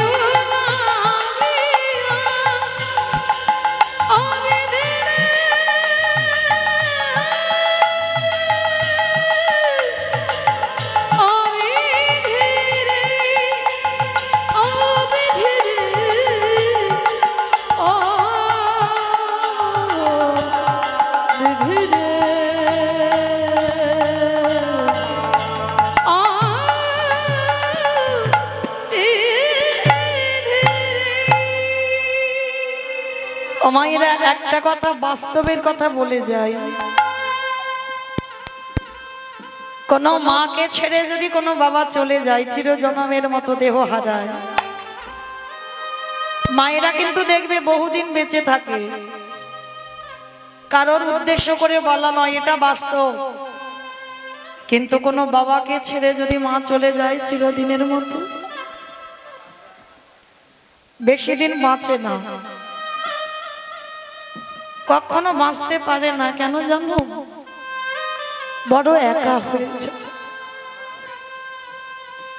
কারোর কাছে বলতে পারবে না মনের কথা। ছেলে ভালোবাসে, বৌমা ভালোবাসবে, মেয়েরা জামাই সব ভালোবাসে, অনেক যত্ন করে, অনেক আদর করে, অনেক স্নেহ করে। কিন্তু যে কথাটা তুমি তোমার পরিবারকে বলবে, সেই কথাটা তুমি কাউকে বলতে পারবে না। ওই জন্য বাস্তবে দেখবেন, যদি কোনো বাবাকে ছেড়ে মায়ের আগে মৃত্যু হয়ে যায়, বেশি দিন বাঁচবে না, খুব তাড়াতাড়ি অসুস্থ হয়ে বিছানায় পড়বে। কেন? সর্বদা মনের ভিতরে একটা চিন্তা।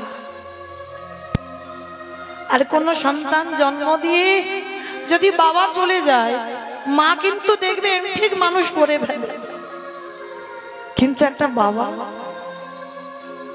পারবে না। বাবা হয়তো পারে, কিন্তু মায়ের মতো পারবে না। মা ছেলেকে ভালোবাসে, বাবাও ভালোবাসে, কিন্তু ভালোবাসা তো অভাব। মায়ের যে ভালোবাসাটা, সেই ভালোবাসাটা না তার বাবা দেবে, না ঠাকুমা দিদা দাদু কেউ দিতে পারবে। আর যে সন্তানের জন্ম দিয়ে মা চলে যায় সে পৃথিবীতে বাবা সবার আগে সবকিছু হারিয়ে বসে থাকে। একদিনের বাচ্চা জন্ম দিয়ে চলে গেল মোহিনী। হীরাচন্দাল মেয়েটাকে কোলে করে নিয়ে কাঁদছে, ঠাকুর বলে দাও আজ আমি ভিক্ষায় যাব, কাল ভিক্ষায় যাব, পরশু ভিক্ষায় যাব, কিন্তু একদিনের বাচ্চাটাকে আমি কি খাওয়াবো? রাখে হরি মারে কে, মারে হরি রাখে কে? ভগবান ভক্তকে জন্ম দিয়েছে, তার আহারের ব্যবস্থা ঠিক করে দেবে। স্বর্গ থেকে একটা কাম ধেনু পাঠিয়েছে হীরাচন্দালের দরজায়, আর ধেনুটা হাম্মা হাম্মা রবে ডাকছে। হীরাচন্দাল ছুটে গিয়ে একটা পাত্র নিয়ে গেছে, গাভীর ওই উদরের নিচে দিয়ে বলছে, গাভী জানি না তুই কোথা থেকে এলি, আমার ওই একদিনের মেয়ে, সবে আমার স্ত্রীর দাহ কাজ করে এলো, দে না মেয়েটাকে খাওয়াবো একটু দুগ্ধ। গাভীর দুগ্ধ দহন করতে হলো না, আপনি থেকে বাঁট থেকে দুগ্ধ পড়ে বাটি ভর্তি হয়ে গেল। যেই না বাবা দুগ্ধ ভর্তি হয়ে গেল, এবার সেই দুগ্ধ নিয়ে একদিনের মেয়েটাকে খাওয়া।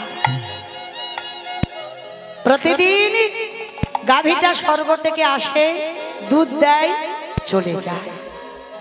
ভগবান মনে মনে চিন্তা করছে, দাঁড়াও দেখতে তো হবে এ কতটা ভালোবাসে, আমাকে জানতে হবে কতটা ভালোবাসে।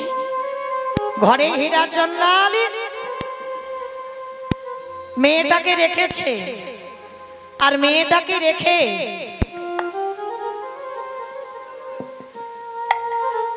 ভিক্ষায় গেছে।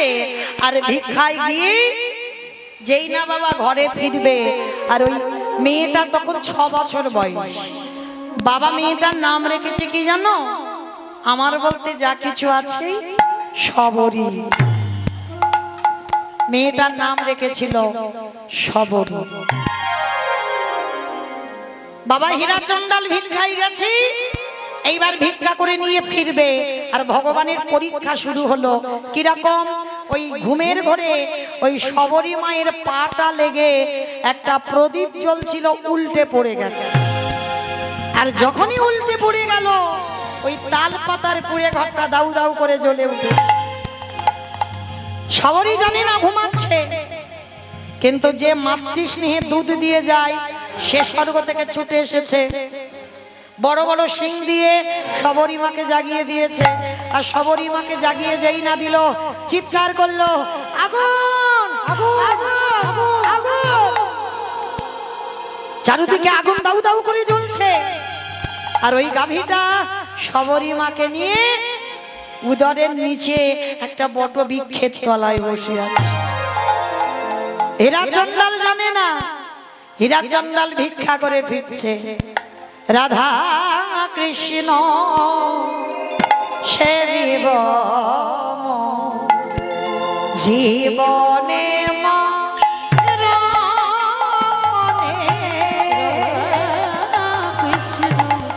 সেবিব জীবনে মরণে, যে লীলা করে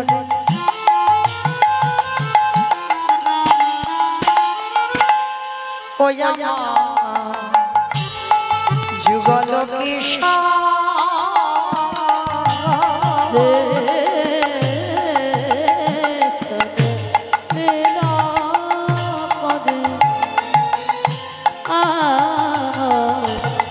যুগল কৃষ্ণ সখীর সঙ্গিনী হইয়া সখীর সঙ্গিনী হইয়া তাহে রাধা কৃষ্ণ সেবিব জীবনে মরণে, কৃষ্ণ সেবিব জীবনে মরণে। বৃন্দাবনে নিত্য নিত্য গোনা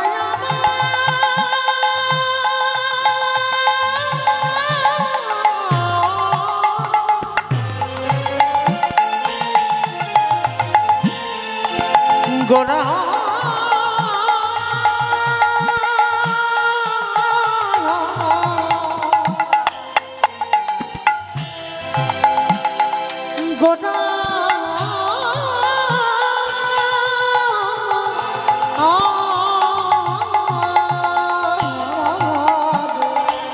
বৃন্দাবনে নৃত্য নিত্য অগজীবন লীলা ওগো প্রার্থনা রাই সদাই নরোত্তম বলি ওই শরণে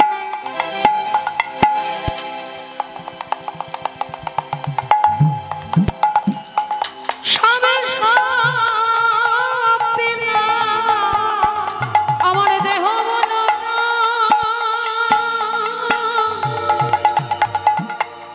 জীবন যৌবন আমি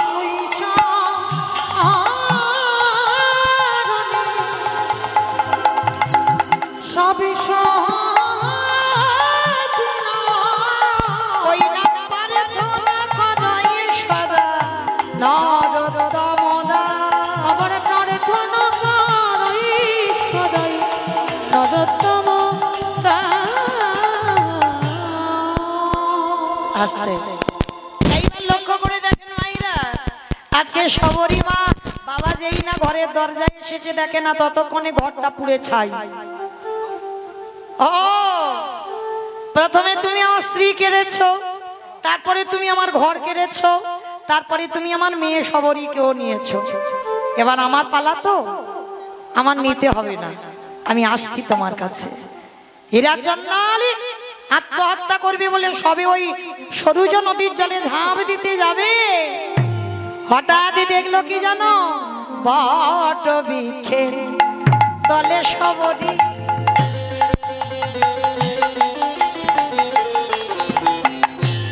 মাই আমার কত জোট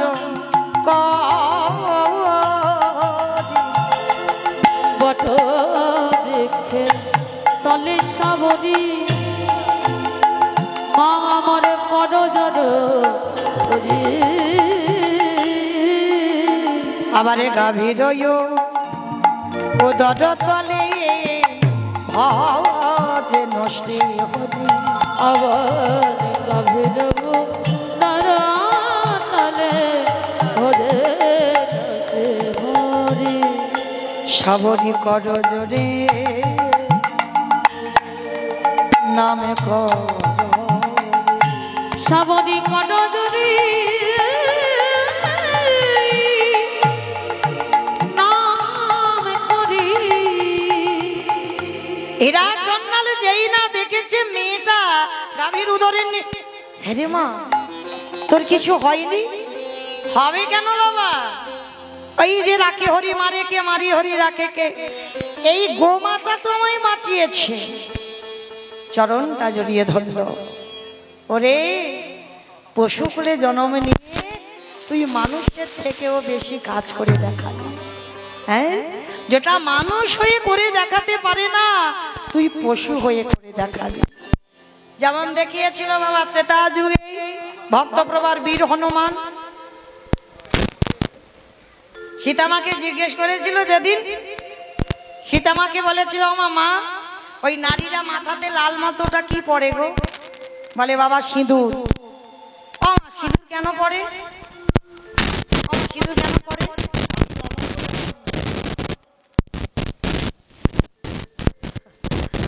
ও মন্দ বলেনি, মঙ্গল টঙ্গল আর হচ্ছে, খুব হচ্ছে। বাজার থেকে এখন একটা লিকুইড কুমকুম পাওয়া যায়, সেইগুলো কপালে ছোট করে ঠেকিয়ে দেবে, মানে বিয়ে হয়েছে কি হয়নি বোঝা যাবে না। হ্যাঁ ওইটুকু আর থাকবে না বাবা, ঠিক ওইটুকু আর থাকবে না, মানে একটু করে বলে শীতের ধারে ওই মাথার চুল উঠে যাবে, ওই জন্য সিঁদুর পরা যাবে না।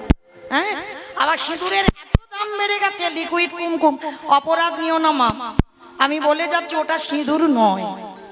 ওই যে লিকুইড কপালে ঠেকাচ্ছ না, ওটা কোনোদিন সিঁদুর হতে পারে না, ওটা সিঁদুর নয়। কিন্তু আমরা ব্যবহার করি। কিন্তু যারা যারা ব্যবহার করো তাদের চরণ ধরে বলে যাই, স্বামীর মঙ্গল যদি সত্যি চাও, কারণ মনে রাখতে হবে কয়েকটা সম্পদ আমাদের জন্য নয়, আমার স্বামীর মঙ্গলের জন্য।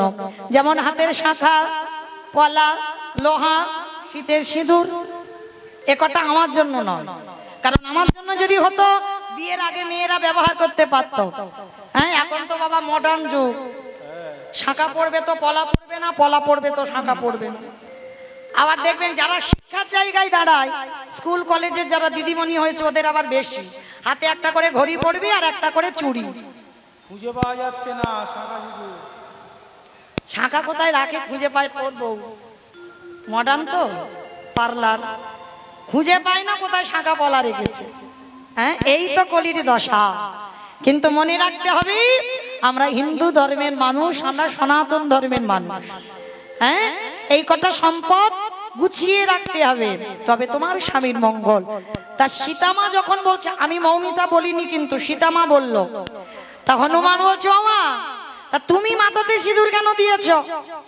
বলে বাবা যাতে তোর প্রভু রামচন্দ্রের মঙ্গল হয়।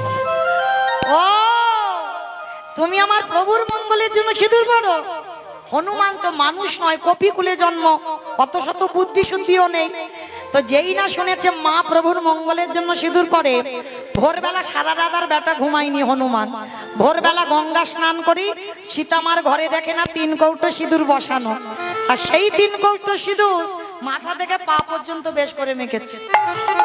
আর রামচন্দ্রের কানে গেছে, হনুমান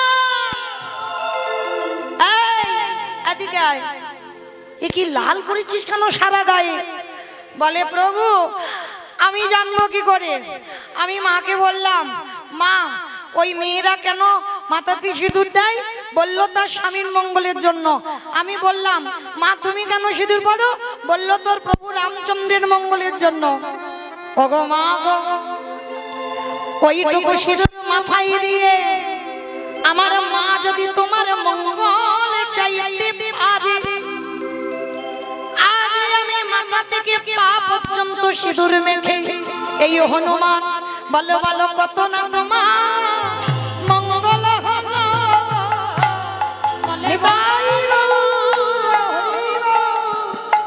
রামে দয়াময় কত না তোমার মঙ্গলে হলো। আজকে আজকে তখনই সীতামা কি করেছিল? গলায় ছিল একটা মুক্তোর হার, অনেক মূল্য, হনুমানের গলায় পরিয়ে দিল। আর যখন পরিয়ে দিল না, হনুমানের বড় বড় দাঁত, বড় বড় নখ দিয়ে মুক্তগুলোকে ভাঙছে। কিছুক্ষণ ভাঙার পর দাঁত দিয়ে ভাঙছে মুক্তগুলো। আর যখন কিছুক্ষণ মালাটা ওলট পালট করে দেখলো হনুমান, তো দেখবার পর মালাটা টান দিয়েছে, দূর করে মুক্তোর মালা ফেলে দিয়েছে। রেগে গেছে সীতামা, হনুমান জানিস এই মালাটার কত দাম? ওই জন্য তোকে বলে তুই হনুমান। হনুমানে কেঁদে বলল, মা গো এই জগতে সবাই আমায় হনুমানে বলে বলো, কিন্তু মা তুমি আমায় হনুমানে বলো না। আমার প্রতিটা লোমকূপে লেখা আছে রাম সীতার নাম।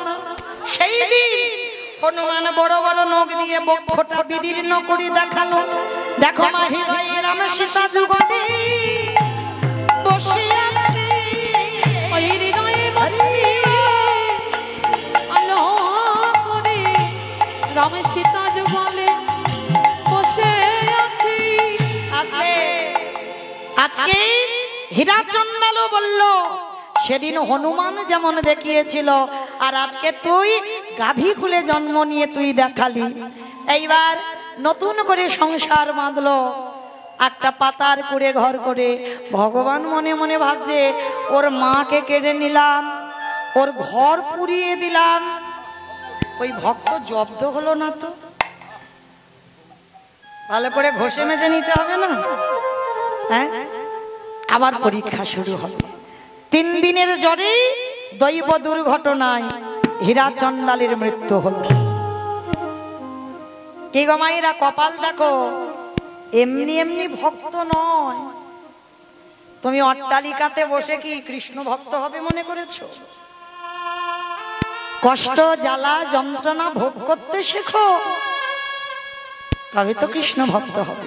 অত সোজা নয়, পথের ভিখারি করে দেবে তোমার, তবে তুমি কৃষ্ণ ভক্ত। আজকে বাবার মৃত্যুর পর সবরই একা হয়ে গেল। খাবে কি? ওই পঞ্চবটির বনে একাধারে মতঙ্গ সাধুদের আশ্রম। কি খায় জানো? সাধুরা যখন প্রসাদ পেয়ে এঁটো পাতাগুলো নর্দমায় ফেলে দেয়, কুকুর বিড়াল খায়। সবরী মা ওই কুকুর বিড়ালের সঙ্গে উচ্ছিষ্টগুলো পায় প্রতিদিন খিদের জ্বালা। কিন্তু সবরই মনে মনে করছে এটা তো পাপ, এটা অন্যায়। আমার বাবা আমাকে ছোটবেলা থেকে শিখিয়েছে, মা সবরী শোন, জীবনে যদি তোকে কেউ 1 গুণ দেয়, চেষ্টা করবি বাবা দ্বিগুণ দেওয়ার। কিন্তু এই সাধুদের কাছ থেকে আমি যে এঁঠোগুলো পাচ্ছি, আমি তো কিছু করছি না, এ তো পাপ। না না না, আমাকে সাধু সেবা করতে হবে। কিন্তু কি করে করব? আমি চণ্ডাল, আমি ছোট জাতের মেয়ে, সমাজ আমাকে ঘৃণা করে। তাহলে কি করে সাধু সেবা করব? চুরি করে সাধু সেবা করতে হবে। কিরকম চুরি করি? হরি বল। সারাদিন মেয়েটা ঘরে থাকে, আর রাত্রিবেলা করি মেয়েটা জঙ্গলে যায়। সারাদিন বাড়িতে, আর রাত্রিবেলা জঙ্গলে গিয়ে কাঠের বোঝা সাজায়। একেবারে বলে রে, একেবারে বলে রে, একেবারে বলে রে আমার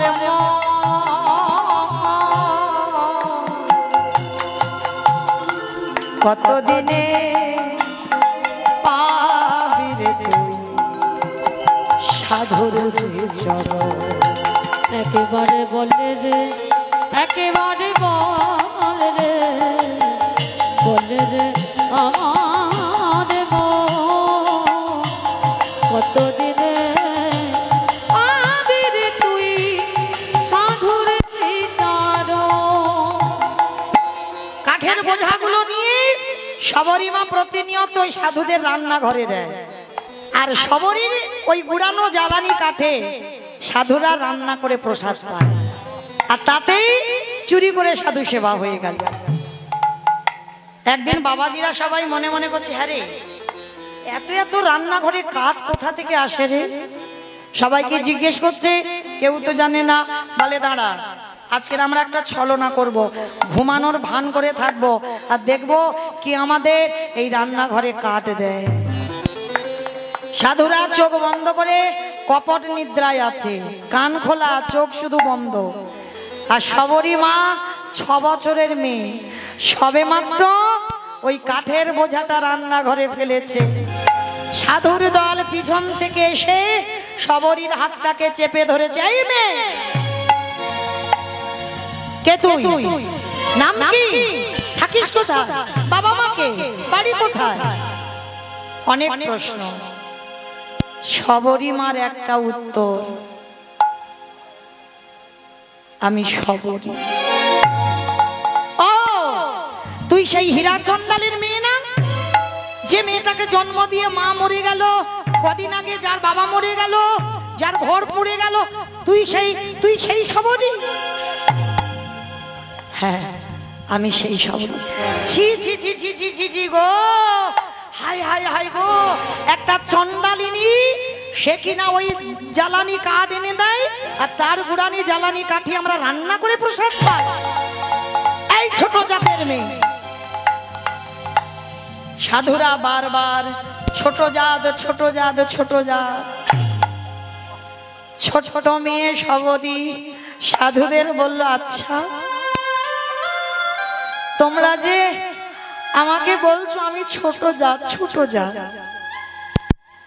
মুচি হয়ে শুচি হয় যদি কৃষ্ণ ভজি, শুচি হয়ে মুচি হয় যদি কৃষ্ণ তজি।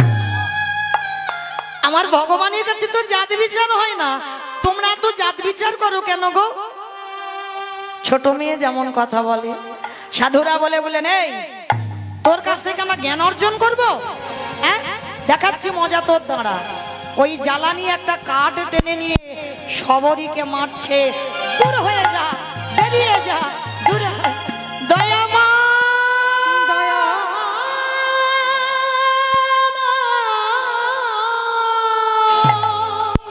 ওকে মা বের করে দিও ওকে আশ্রম থেকে। এত বড় সাহস, ছোট জাতের মেয়ে হয়ে ও ছোঁয়া লেগে গেল আশ্রমে। সবাই গলা ধাক্কা দিয়ে আশ্রম থেকে বের করে দিয়েছে। এত মারা মেরেছে সবরীকে, সর্বাঙ্গ দিয়ে বাবা রক্ত ঝরে ঝরে। কতটুকু কেঁদেছো কৃষ্ণ পাবে, শিখে নাও। মা ধরিত্রীর অঙ্গে পড়ছে রক্তগুলো, ধরিত্রী মা কেঁপে উঠেছে। প্রভু তোমার যারা ভালোবাসে তাদের বুঝি এমনি করে কষ্ট পেতে হয়? হাত দিও না, বড় অভাগিনী গো,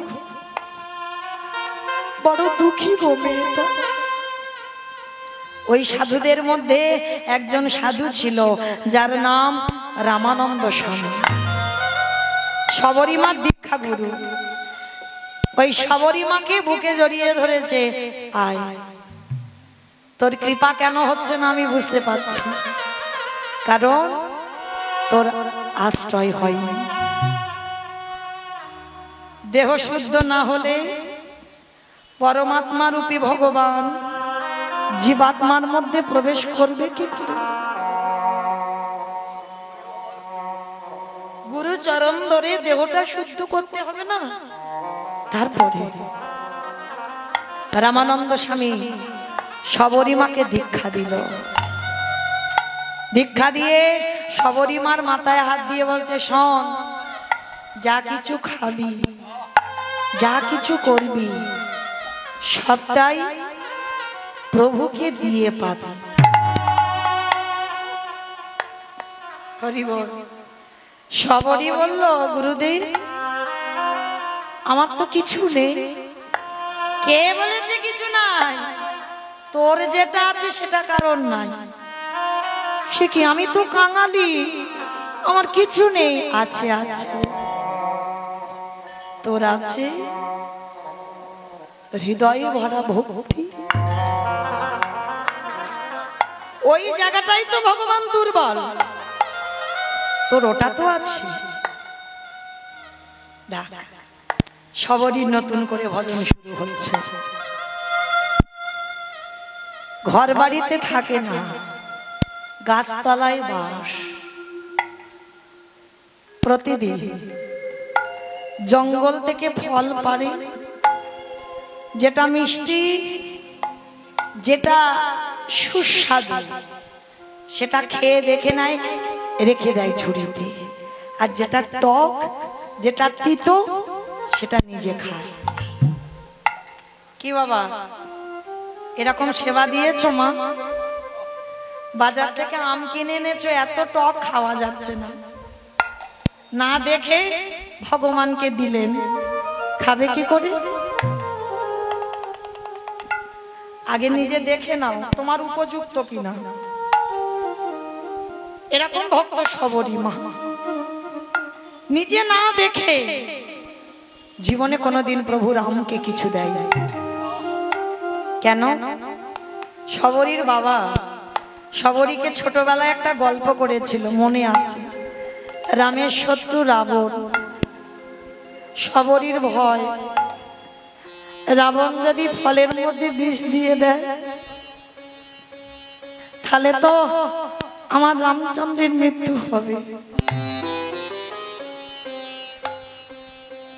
তাই মৃত্যু যদি হয় আগে আমার হোক।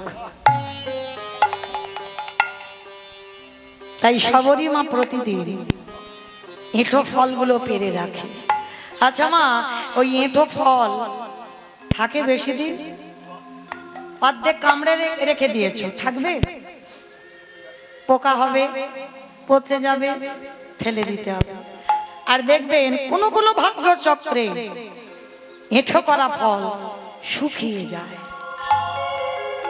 যেগুলো শুকিয়ে যায় সবরই মা তুলে রাখে, যেগুলো পচে যায় নষ্ট হয় ফেলে দেয়। সবরী মায়ের এবার বয়স হয়েছে, গাছতলায় ভজন,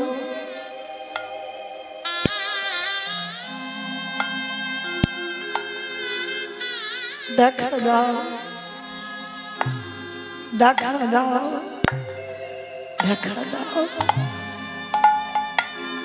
বসে বসে কাঁদছে, আর ওই সবরী মার ক্রন্দন আমার রামচন্দ্রের কানে পৌঁছেছে। রামচন্দ্র লক্ষণকে নিয়ে এসেছে, দরজায় এসে ডাকছে, সবরী সবরী মা কই গেলি? বেরিয়ে আয়। কে কে এমন হৃদয়ে জুড়ানো নাম ধরে আমায় ডাকলো? কে গো? কোনদিন তো এমন করে, এমন ভালোবাসা, এমন করে কেউ তো কোনদিন আমায় ডাকেনি। কে তুমি? বয়স হয়ে গেছে তো, সবরীর কোমর ভেঙে গেছে, লাঠি ঠুকতে ঠুকতে এসেছে। কে তুমি? কোনদিন রাম তো দেখেনি। সে কি রে, এতদিন আমাকে পাওয়ার জন্য কাঁদলি,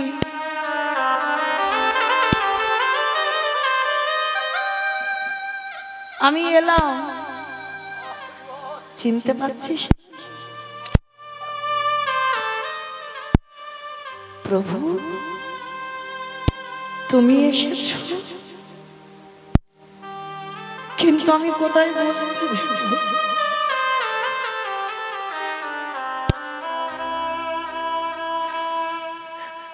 আমি যে বড় কাঙালি গো,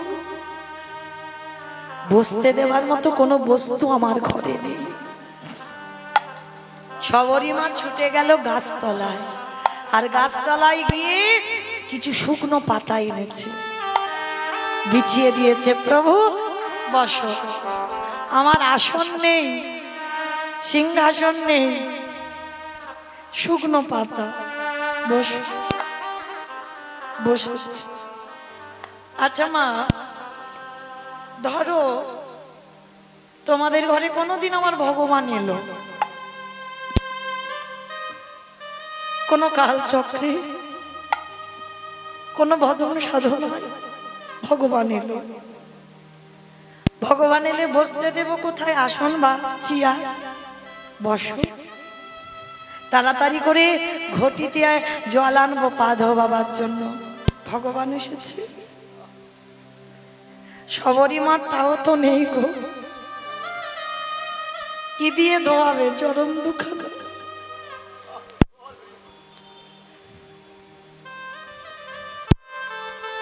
ঘটিতে জল নেই বলে কি করেছিল জানো মেয়েটা? রামচন্দ্রের চরণ দুটো বুকের উপরে তুলে,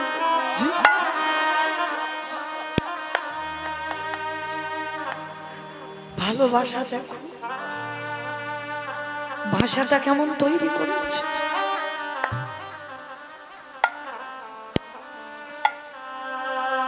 চোখের জল আপনাদের আমাদের মতো নয়, চোখের জলের জন্য বন্যা বয়ে যাচ্ছে। প্রভুর চরণ দুটো বুকে আছে, ধৌত হয়ে গেল। আঁচল দিয়ে মোছাবে যদি ব্যথা লাগে, মাথার কেশটা খুলে দিয়েছে। রামচন্দ্রের চরণ দুখানা মুছিয়ে দিচ্ছে।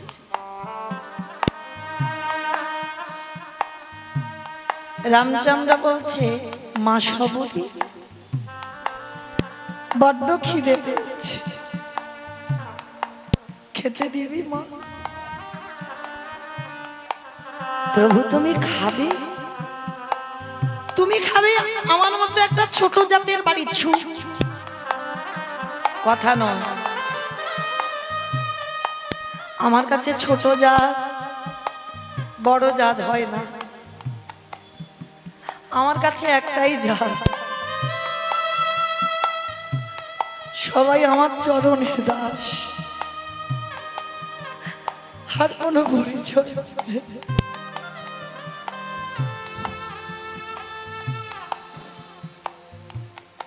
দেনা মা একটু খেতে। দাঁড়াও দাঁড়াও ঠাকুর, আমি এক্ষুনি যাচ্ছি। ছুটে গেছে ঘরে, সেই যে ঝুড়িতে করে ফলগুলো রেখে দিয়েছিল, খাওয়া খাওয়া ফল, ঝুড়িটা কোমরে। ধীরে ধীরে মা সবরী কোমর ভেঙে গেছে, আর সোজা হয় না। রাম দয়াময়ীকে বললেন, প্রভু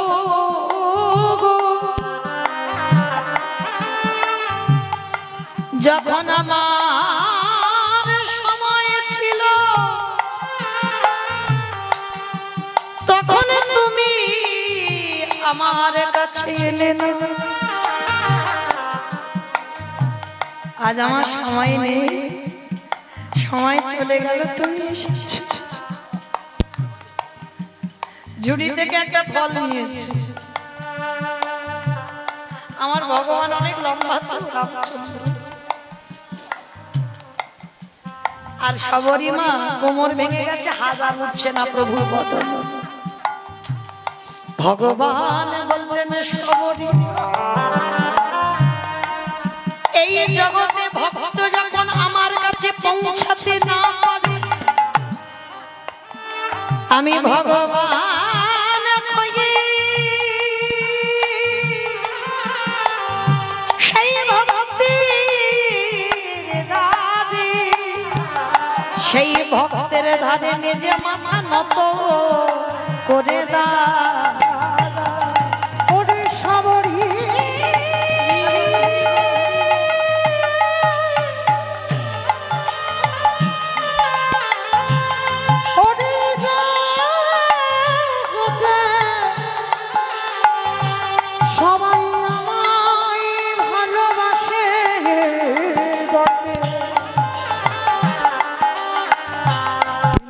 তোরে মতো করে আমায় যে কেউ ভালো বাসে না।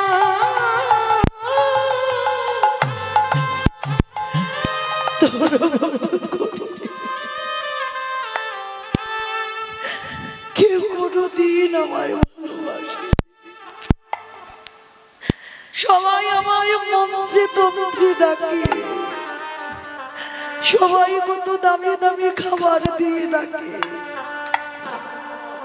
কিন্তু ভক্তরে ওরে তোরে মতো চোখের জলে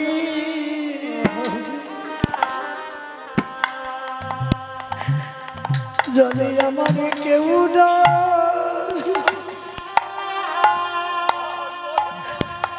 ডাকে না। সবাই মন্ত্রে তন্ত্রে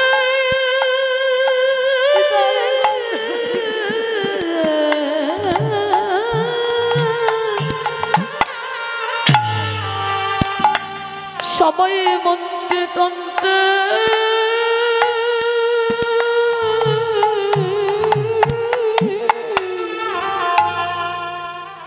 ওরে ডাকে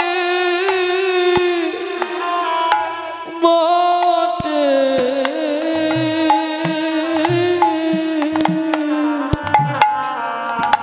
তোর মতো চোখের জলে ভেসে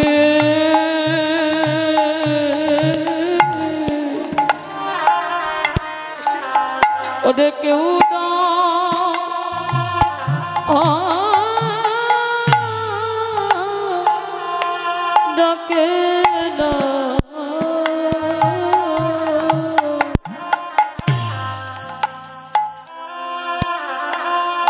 তোর মতো